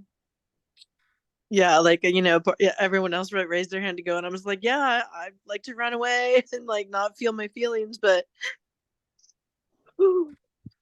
yeah, this is really intense right now. Yeah, keep feeling the body, Lovey. Keep feeling it. Keep breathing. So I mean, like, my whole body is just like on fire. It's just heat, just sweating. Yeah, beautiful naming. Beautiful, beautiful naming. Thank you. It's like a release. It's releasing fear, anxiety, Yeah, I can hear that. sadness, grief. Oh, you're guiding us in a beautiful, beautiful vulnerability moment. Thank you. Thank you for doing that for all of us. Thank you for in that space for all of us. Yeah. Thank you for holding space. It really helped to move it through, to move it out. It was just like this pressure that was just like, let me grab a tissue. Beautiful. Like, get up and move around and yeah, let's all just shake a little bit, move our bodies a little bit. Today was a lot of talking. Feel our breath. I'm gonna put you on mute, Misha. Just moving, just feeling. Oh, really good prompt, Misha. Thank you.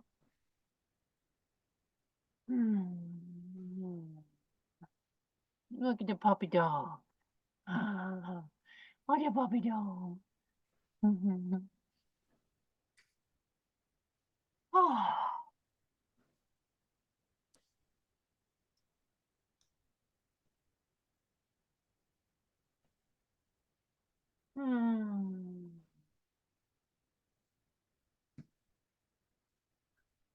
Right. Yeah, they feel it. They feel it too. Whenever I cry, they both come running, like, and licking my faces and like, yeah. What's the matter? There's, animals are so sensitive that way. They get it. Yeah, bringing pets up. I think that having some kind of document, and I bet they have something online of what you want to happen to your pets when you're sick or dead is a really good thing to do. Yeah, definitely. Add that. All right, let's take a couple of breaths. I'm gonna share a poem to cleanse ourselves. That felt so much better. Thank you. Oh, thank you for saying that. All right. So this is from Richard Rudd is the founder and creator of the Gene Keys, which is one of my spiritual practices, and I love this work so much. You can check it out, genekeys.com. I'm gonna read this quote for you. Okay.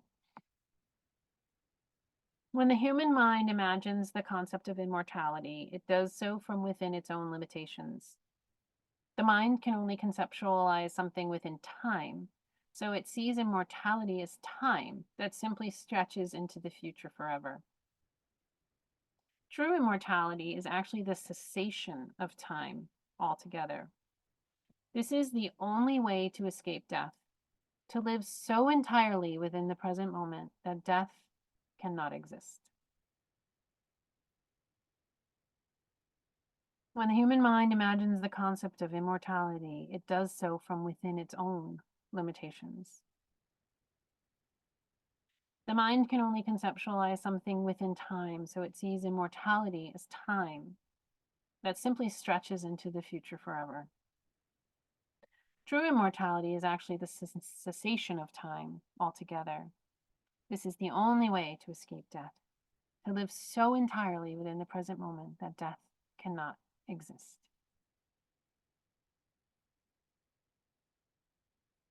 Okay, I have one more for you. This is from a Death Cafe, which are these beautiful social groups that spring up and get people together to talk about death. Quote is, working at a hospice, I asked a woman, "What's it like to know that you're dying?" She responded, "What's it like pretending that you aren't?"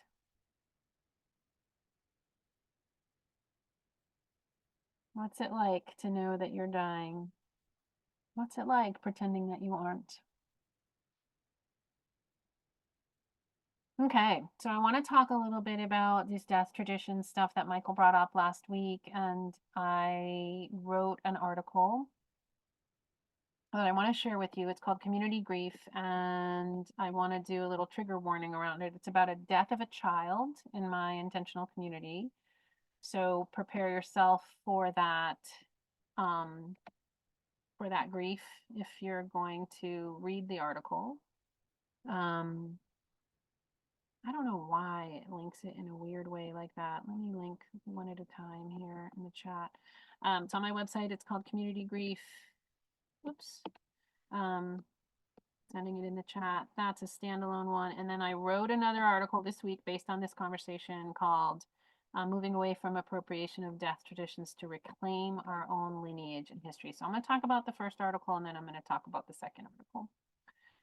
The first article is about a child that died in our community that kicked off this 2 years of basically death practice for us at our eco village, and it was a really tragic situation that like birthed this whole, like, the gift of Rowan's death was just immeasurable. Like, it just kicked off so much for us.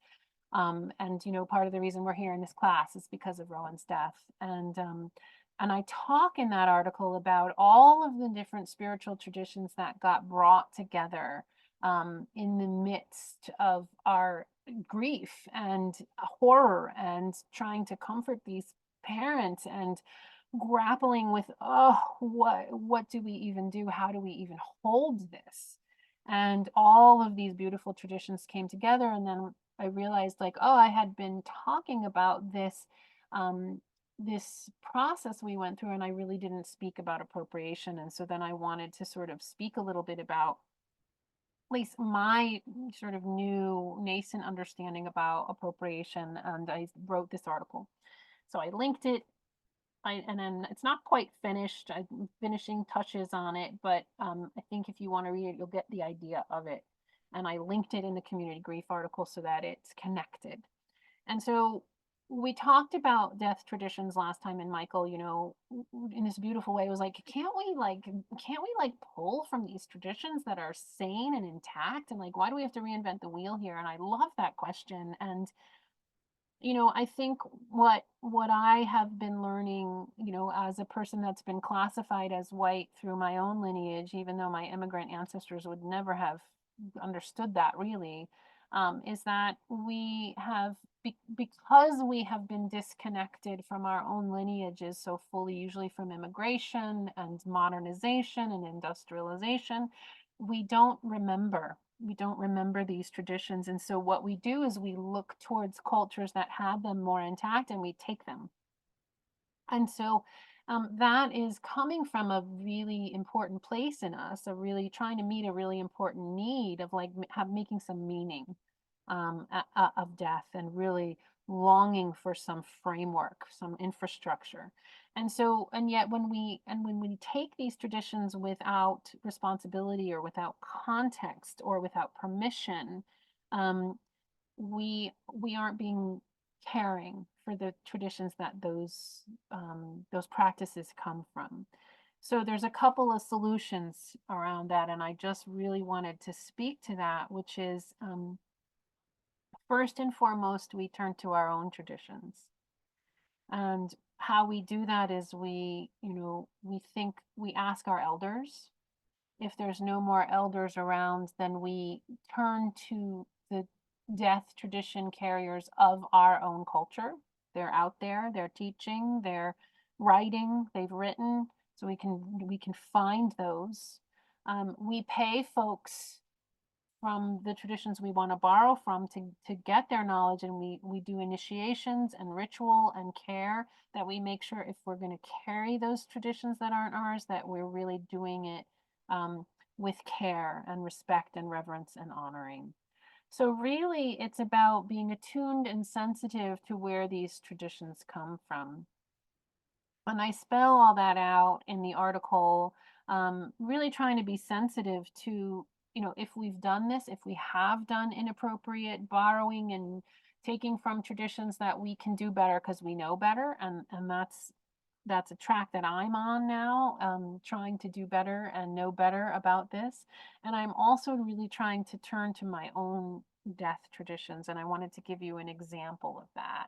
And an example of that is this meme I saw on Facebook, which was shared by my Italian American friend, queer friend, Summer, who spends a lot of time in Italy. And this is one of my traditions and background, and I wanted to share this with you as an example. This is the accabadora. The accabadora is a woman who was known as it was always a woman, and it was she the one who ends. She is the one who ends.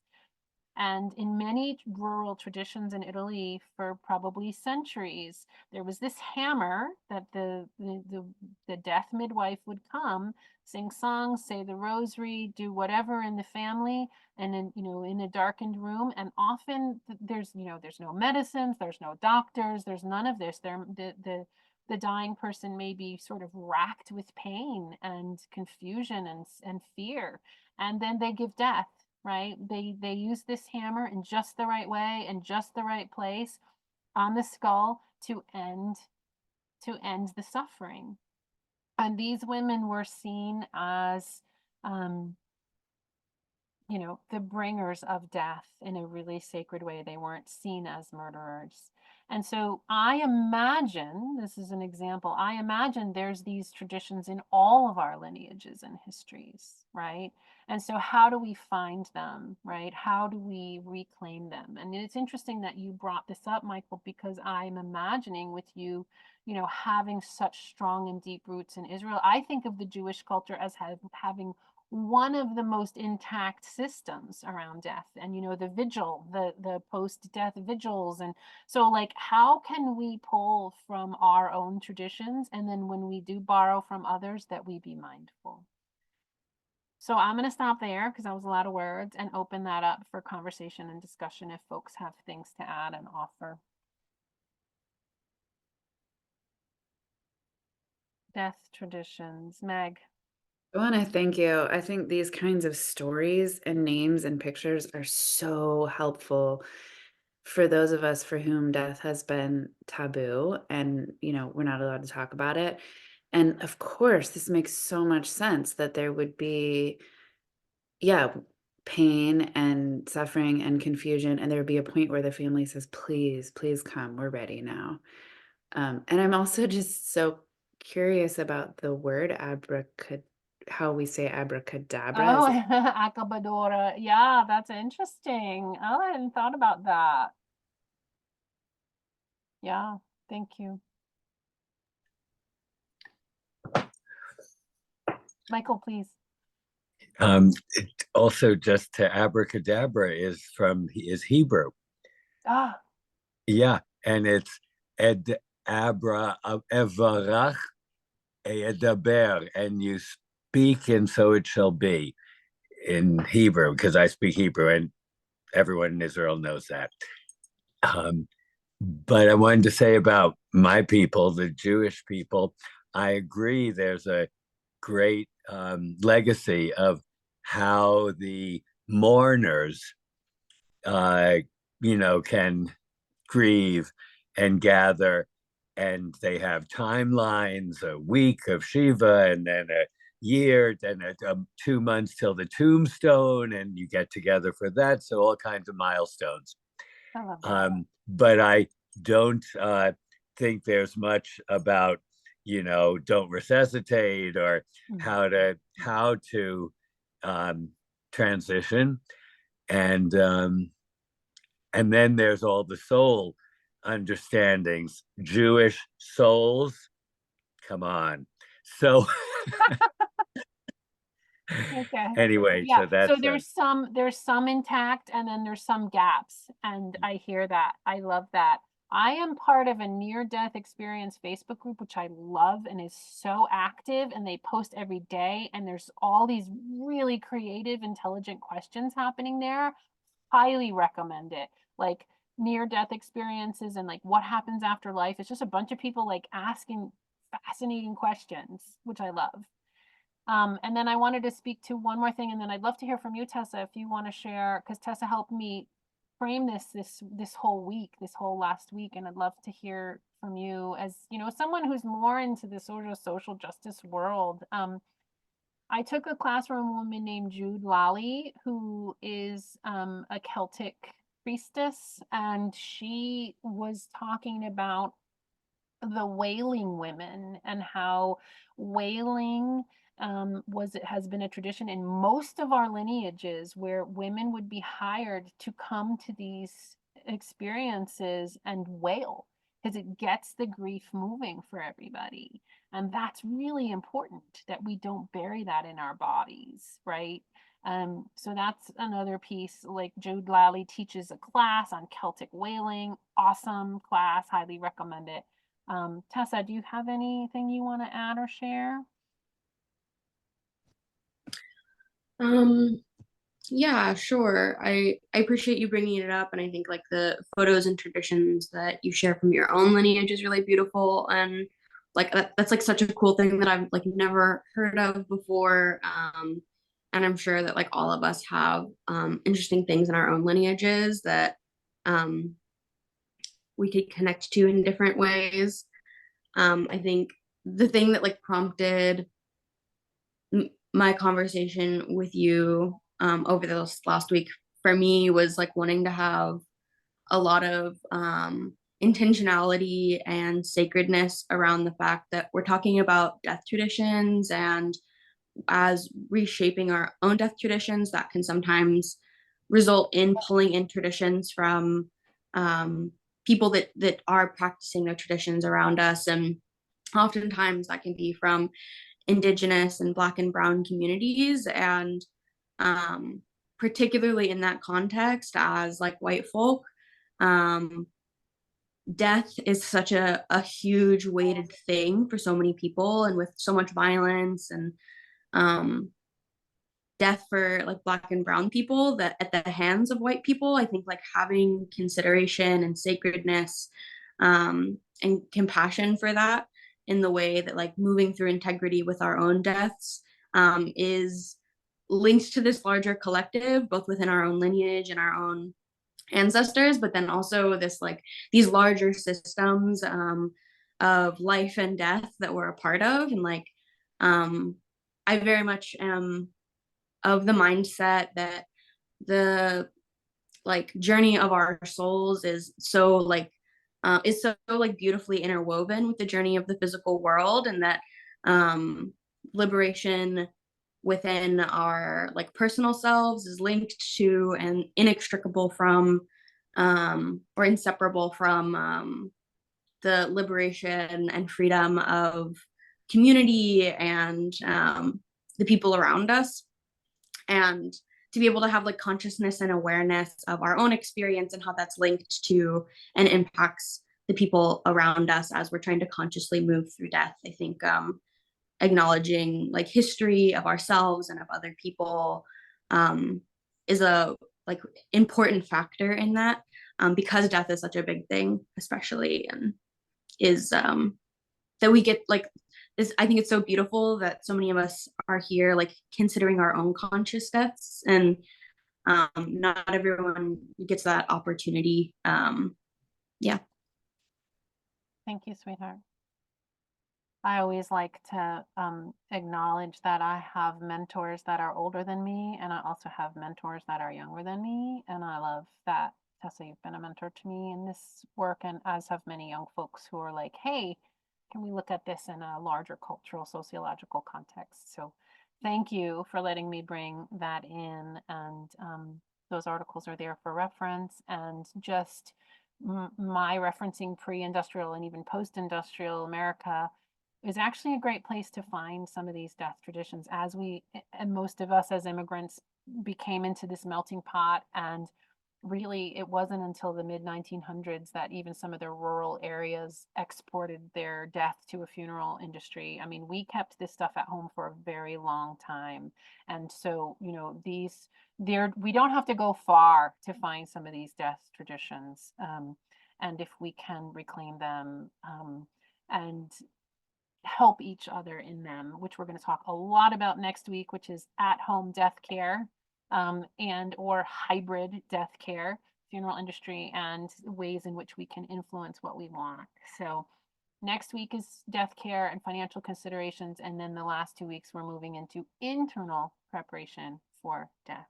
So any last comments, any last thoughts, any last questions?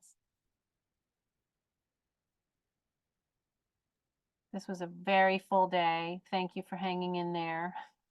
It's recorded. You will get the recording if you need to go back through. I will fix those links, Meg. I promise. I will go on there right now and fix them. Go ahead. Yeah. I think the DNR MOST one, the problem is on the other Yes. end. It's yours. And I wanted to give context for this random comment I just made, which I think the Celtic wailing, another word that people use is keening. Keening. Yep. Love it. Yeah, the Israelis have keening. The Italian, I mean, there's keening and wailing traditions in a lot of cultures, which I just think is fabulous. Like, how do we touch those? All right, beloved, so much love to you. So much love. Talk to your buddies this week. I didn't put up a slide for homework, but you know the drill, right? You know the you know the homework drill. Contemplate all that we talked about today. Talk to your buddy multiple times if they're available. Really, you know, look at your checklist. Finish your documents. We'll leave some time next week to really settle in and check in and integrate. Thanks for rolling with it. I'm going to stay here for another 15 minutes if folks want to hang out, but you feel free to go if you need to go. I was just gonna say, can I read a little? I usually don't like to read in front of people, but I posted a poem in the chat. Please. And we can maybe end off with that. Yes. All right, let me see. Let me get to the chat here. This is a poem that the first time I saw it was in the 80s when I lived in San Francisco during the AIDS epidemic, and they had the quilt project there, if you remember. Yeah, I remember that. And this was one of the quilts had this poem on it, and it just really touched me. It's by a woman named Mary Elizabeth Fry, and it's you may have even come across this in your death process, research. But do not stand at my grave and weep. I am not there. I do not sleep.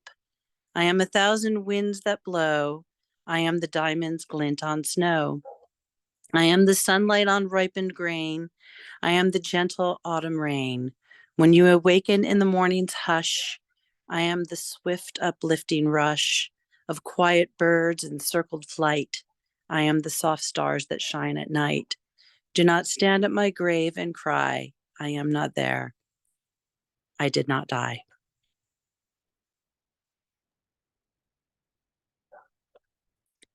Yeah. Beautiful. Thank you, Misha. Yeah. You're welcome.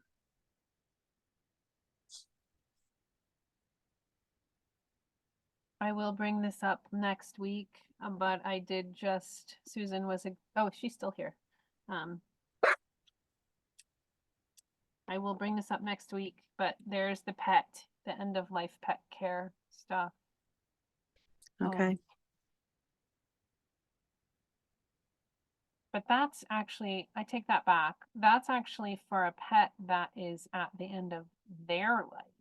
What we need is a document for what happens to our pets when we're at the end of our lives. Okay, let me do a little more research on that, Susan. Thank you. I can just comment that could be part of a mental health advance directive. Okay. Great. Mental health advance directive. Thank you.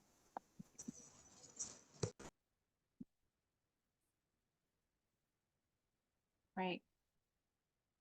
How's everybody doing on integration? This was a lot today. What do folks need? Misha, you beautifully, illustrated some integration there. That was incredible. Thank you for doing that real time.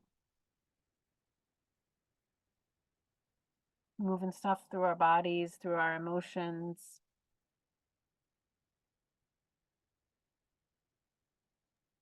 Yeah, that really met my need to be witnessed. Yeah. And to be seen, and to allow my feelings, my thoughts, my feelings, and my needs to come through in that process. So I'm very grateful and thankful for all of you to hold space. Thank you. Yeah, a lot of this stuff can be theoretical and in our heads, and how do we weave our whole selves as we contemplate these things. You did a really good job modeling that.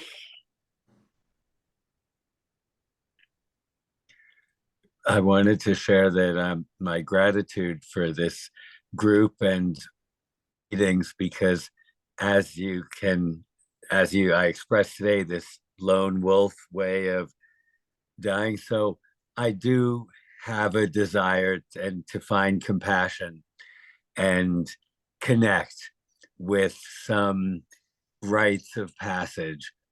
And, it's great that I feel so whole and safe with my being with myself and God or the universe.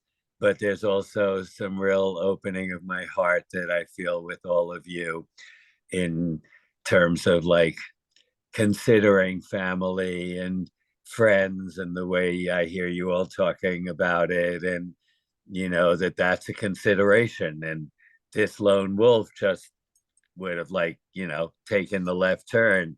So something is happening in me, and I'm sure I'll find a happy place for me.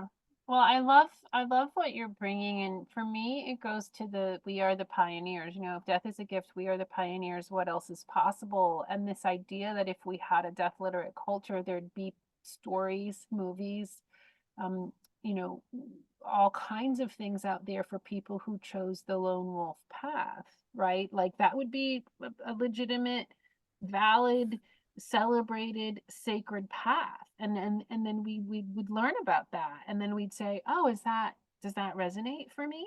You know, basically what we have, in a lot of films is like the deathbed scene where family is gathered around and you utter these last words or something that is somehow the epitome of all death experience. But it's like most of us are not going to get that, for one reason or another. That's just not going to be our reality. And so like I love what you're bringing, whether you balance it or find, whatever. It's like it's legitimate. It's Mm. totally legitimate. And like who's done it in a cool way, like Jack Kerouac, Alan Watts, whoever these guys, they wrote all these things. Like we'd have these fabulous mystical stories about how, the path of the lone wolf death process. Mm. Thank you. Yeah, I love it. That resonates. Thanks. I really love it. So write your own.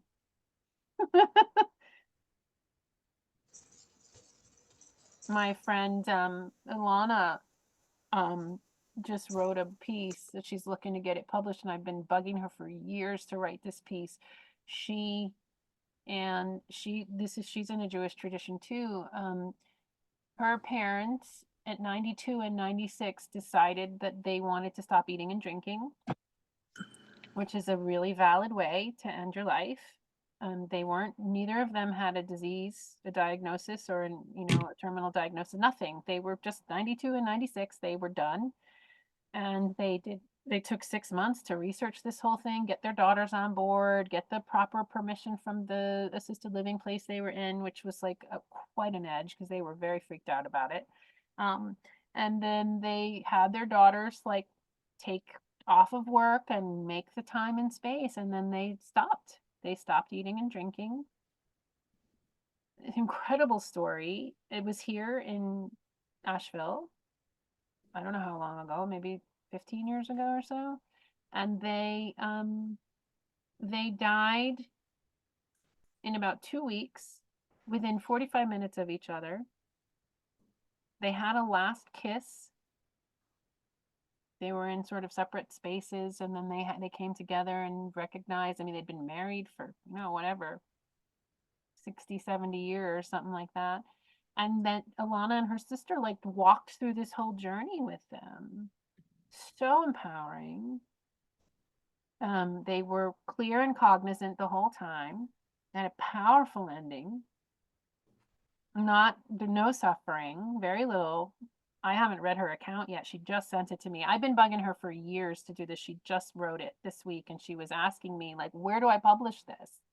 And I was like, oh, online journals, and brainstorming with her. But, like this is the kind of stuff we need. It may not be the way we choose, and it's okay. It doesn't have to be the way they chose. It's one, I think she titled the article like One Approach to Death. It's just like one of many. So I'll ask her if I can share it with y'all. She may be waiting to get it out to a larger audience. But Brenda. Yeah, thanks for sharing that. That's I won't be here next week, so I just wanted to share something really quick. I met with someone who owns the Natural Funeral Company here in Pittsburgh. Her name is Kristen Hallman, and she's a funeral director who has been had her business since 2014, and her website says she assists and empowers families to care for their own if they wish, or guide them in whatever funeral rituals or services is right for them. This helps to alleviate some of the stresses of bereavement and grief. And so she actually helps people plan a home funeral and then does the paperwork to be able to, for the body to go directly to the natural burial cemetery or wherever and totally bypass the funeral home business. And does she she's make very enough money to stay in business? Do you know if she does it full time? Yep. That's great. Yeah, there must be enough density in the city center to do that, because we have folks here that offer all that, but they're really at a volunteer level right now because there's not enough to keep them going.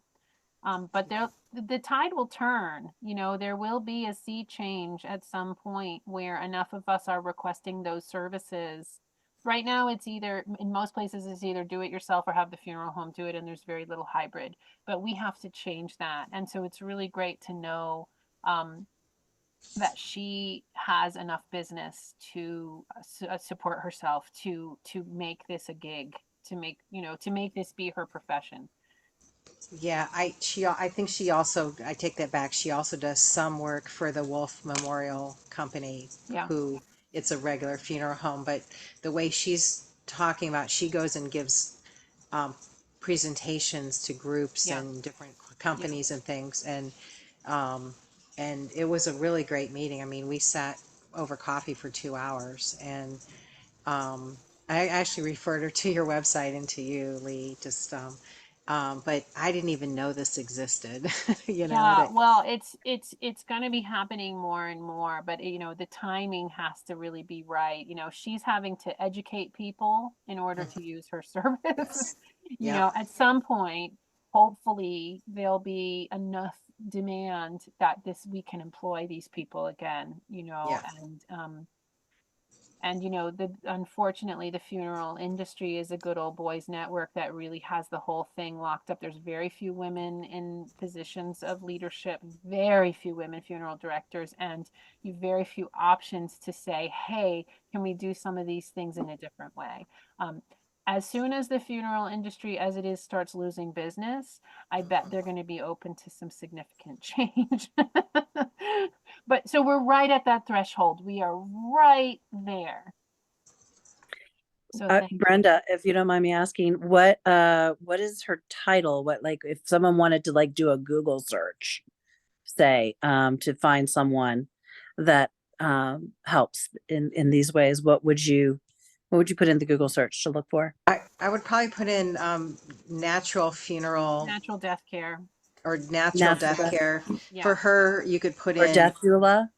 or Pittsburgh, well, No. No. or you could put in the city, like she's also started Pittsburgh Death Care Organization. Death That's doula, something. Okay. yeah, death doula, it's definitely got to be a funeral director. It's definitely got to be death care. And we're Okay, going to talk a lot about this next week. We'll natural death bring care. more in, but it's natural death care or at-home death care. Okay. And there's just so little. Oh my God, there's so little. So I'm so grateful to her. There's a, you know, some people, you know, start a social media channel or a YouTube channel because like they can talk endlessly about it and there's nothing out there. Anyway. I'll send you the link to her website, Yeah, please just do. for people, so they, Please do. because she may be in some, you know, she may be able in some resource list or something where you could find something more local. Yeah, I'd like to share everybody's emails addresses with each other, and I'm going to ask, and when I send out the recording and stuff, because I've just been BCCing everyone, but if anybody here does not want their email shared with the whole group, please let me know. It seems like we're just a small enough group, we're moving in that direction, and it seems like, you know, folks want to be able to share like with everyone in an email string. So if you don't want that, please let me know and I won't make your email available, but I will ask again in the email that I send later today. All right, loves. So much love to you all. So good to be together. See you next See you guys in week. 2 weeks. Thank you. Yeah, see you in 2 weeks, Brenda. We'll see everybody else next week.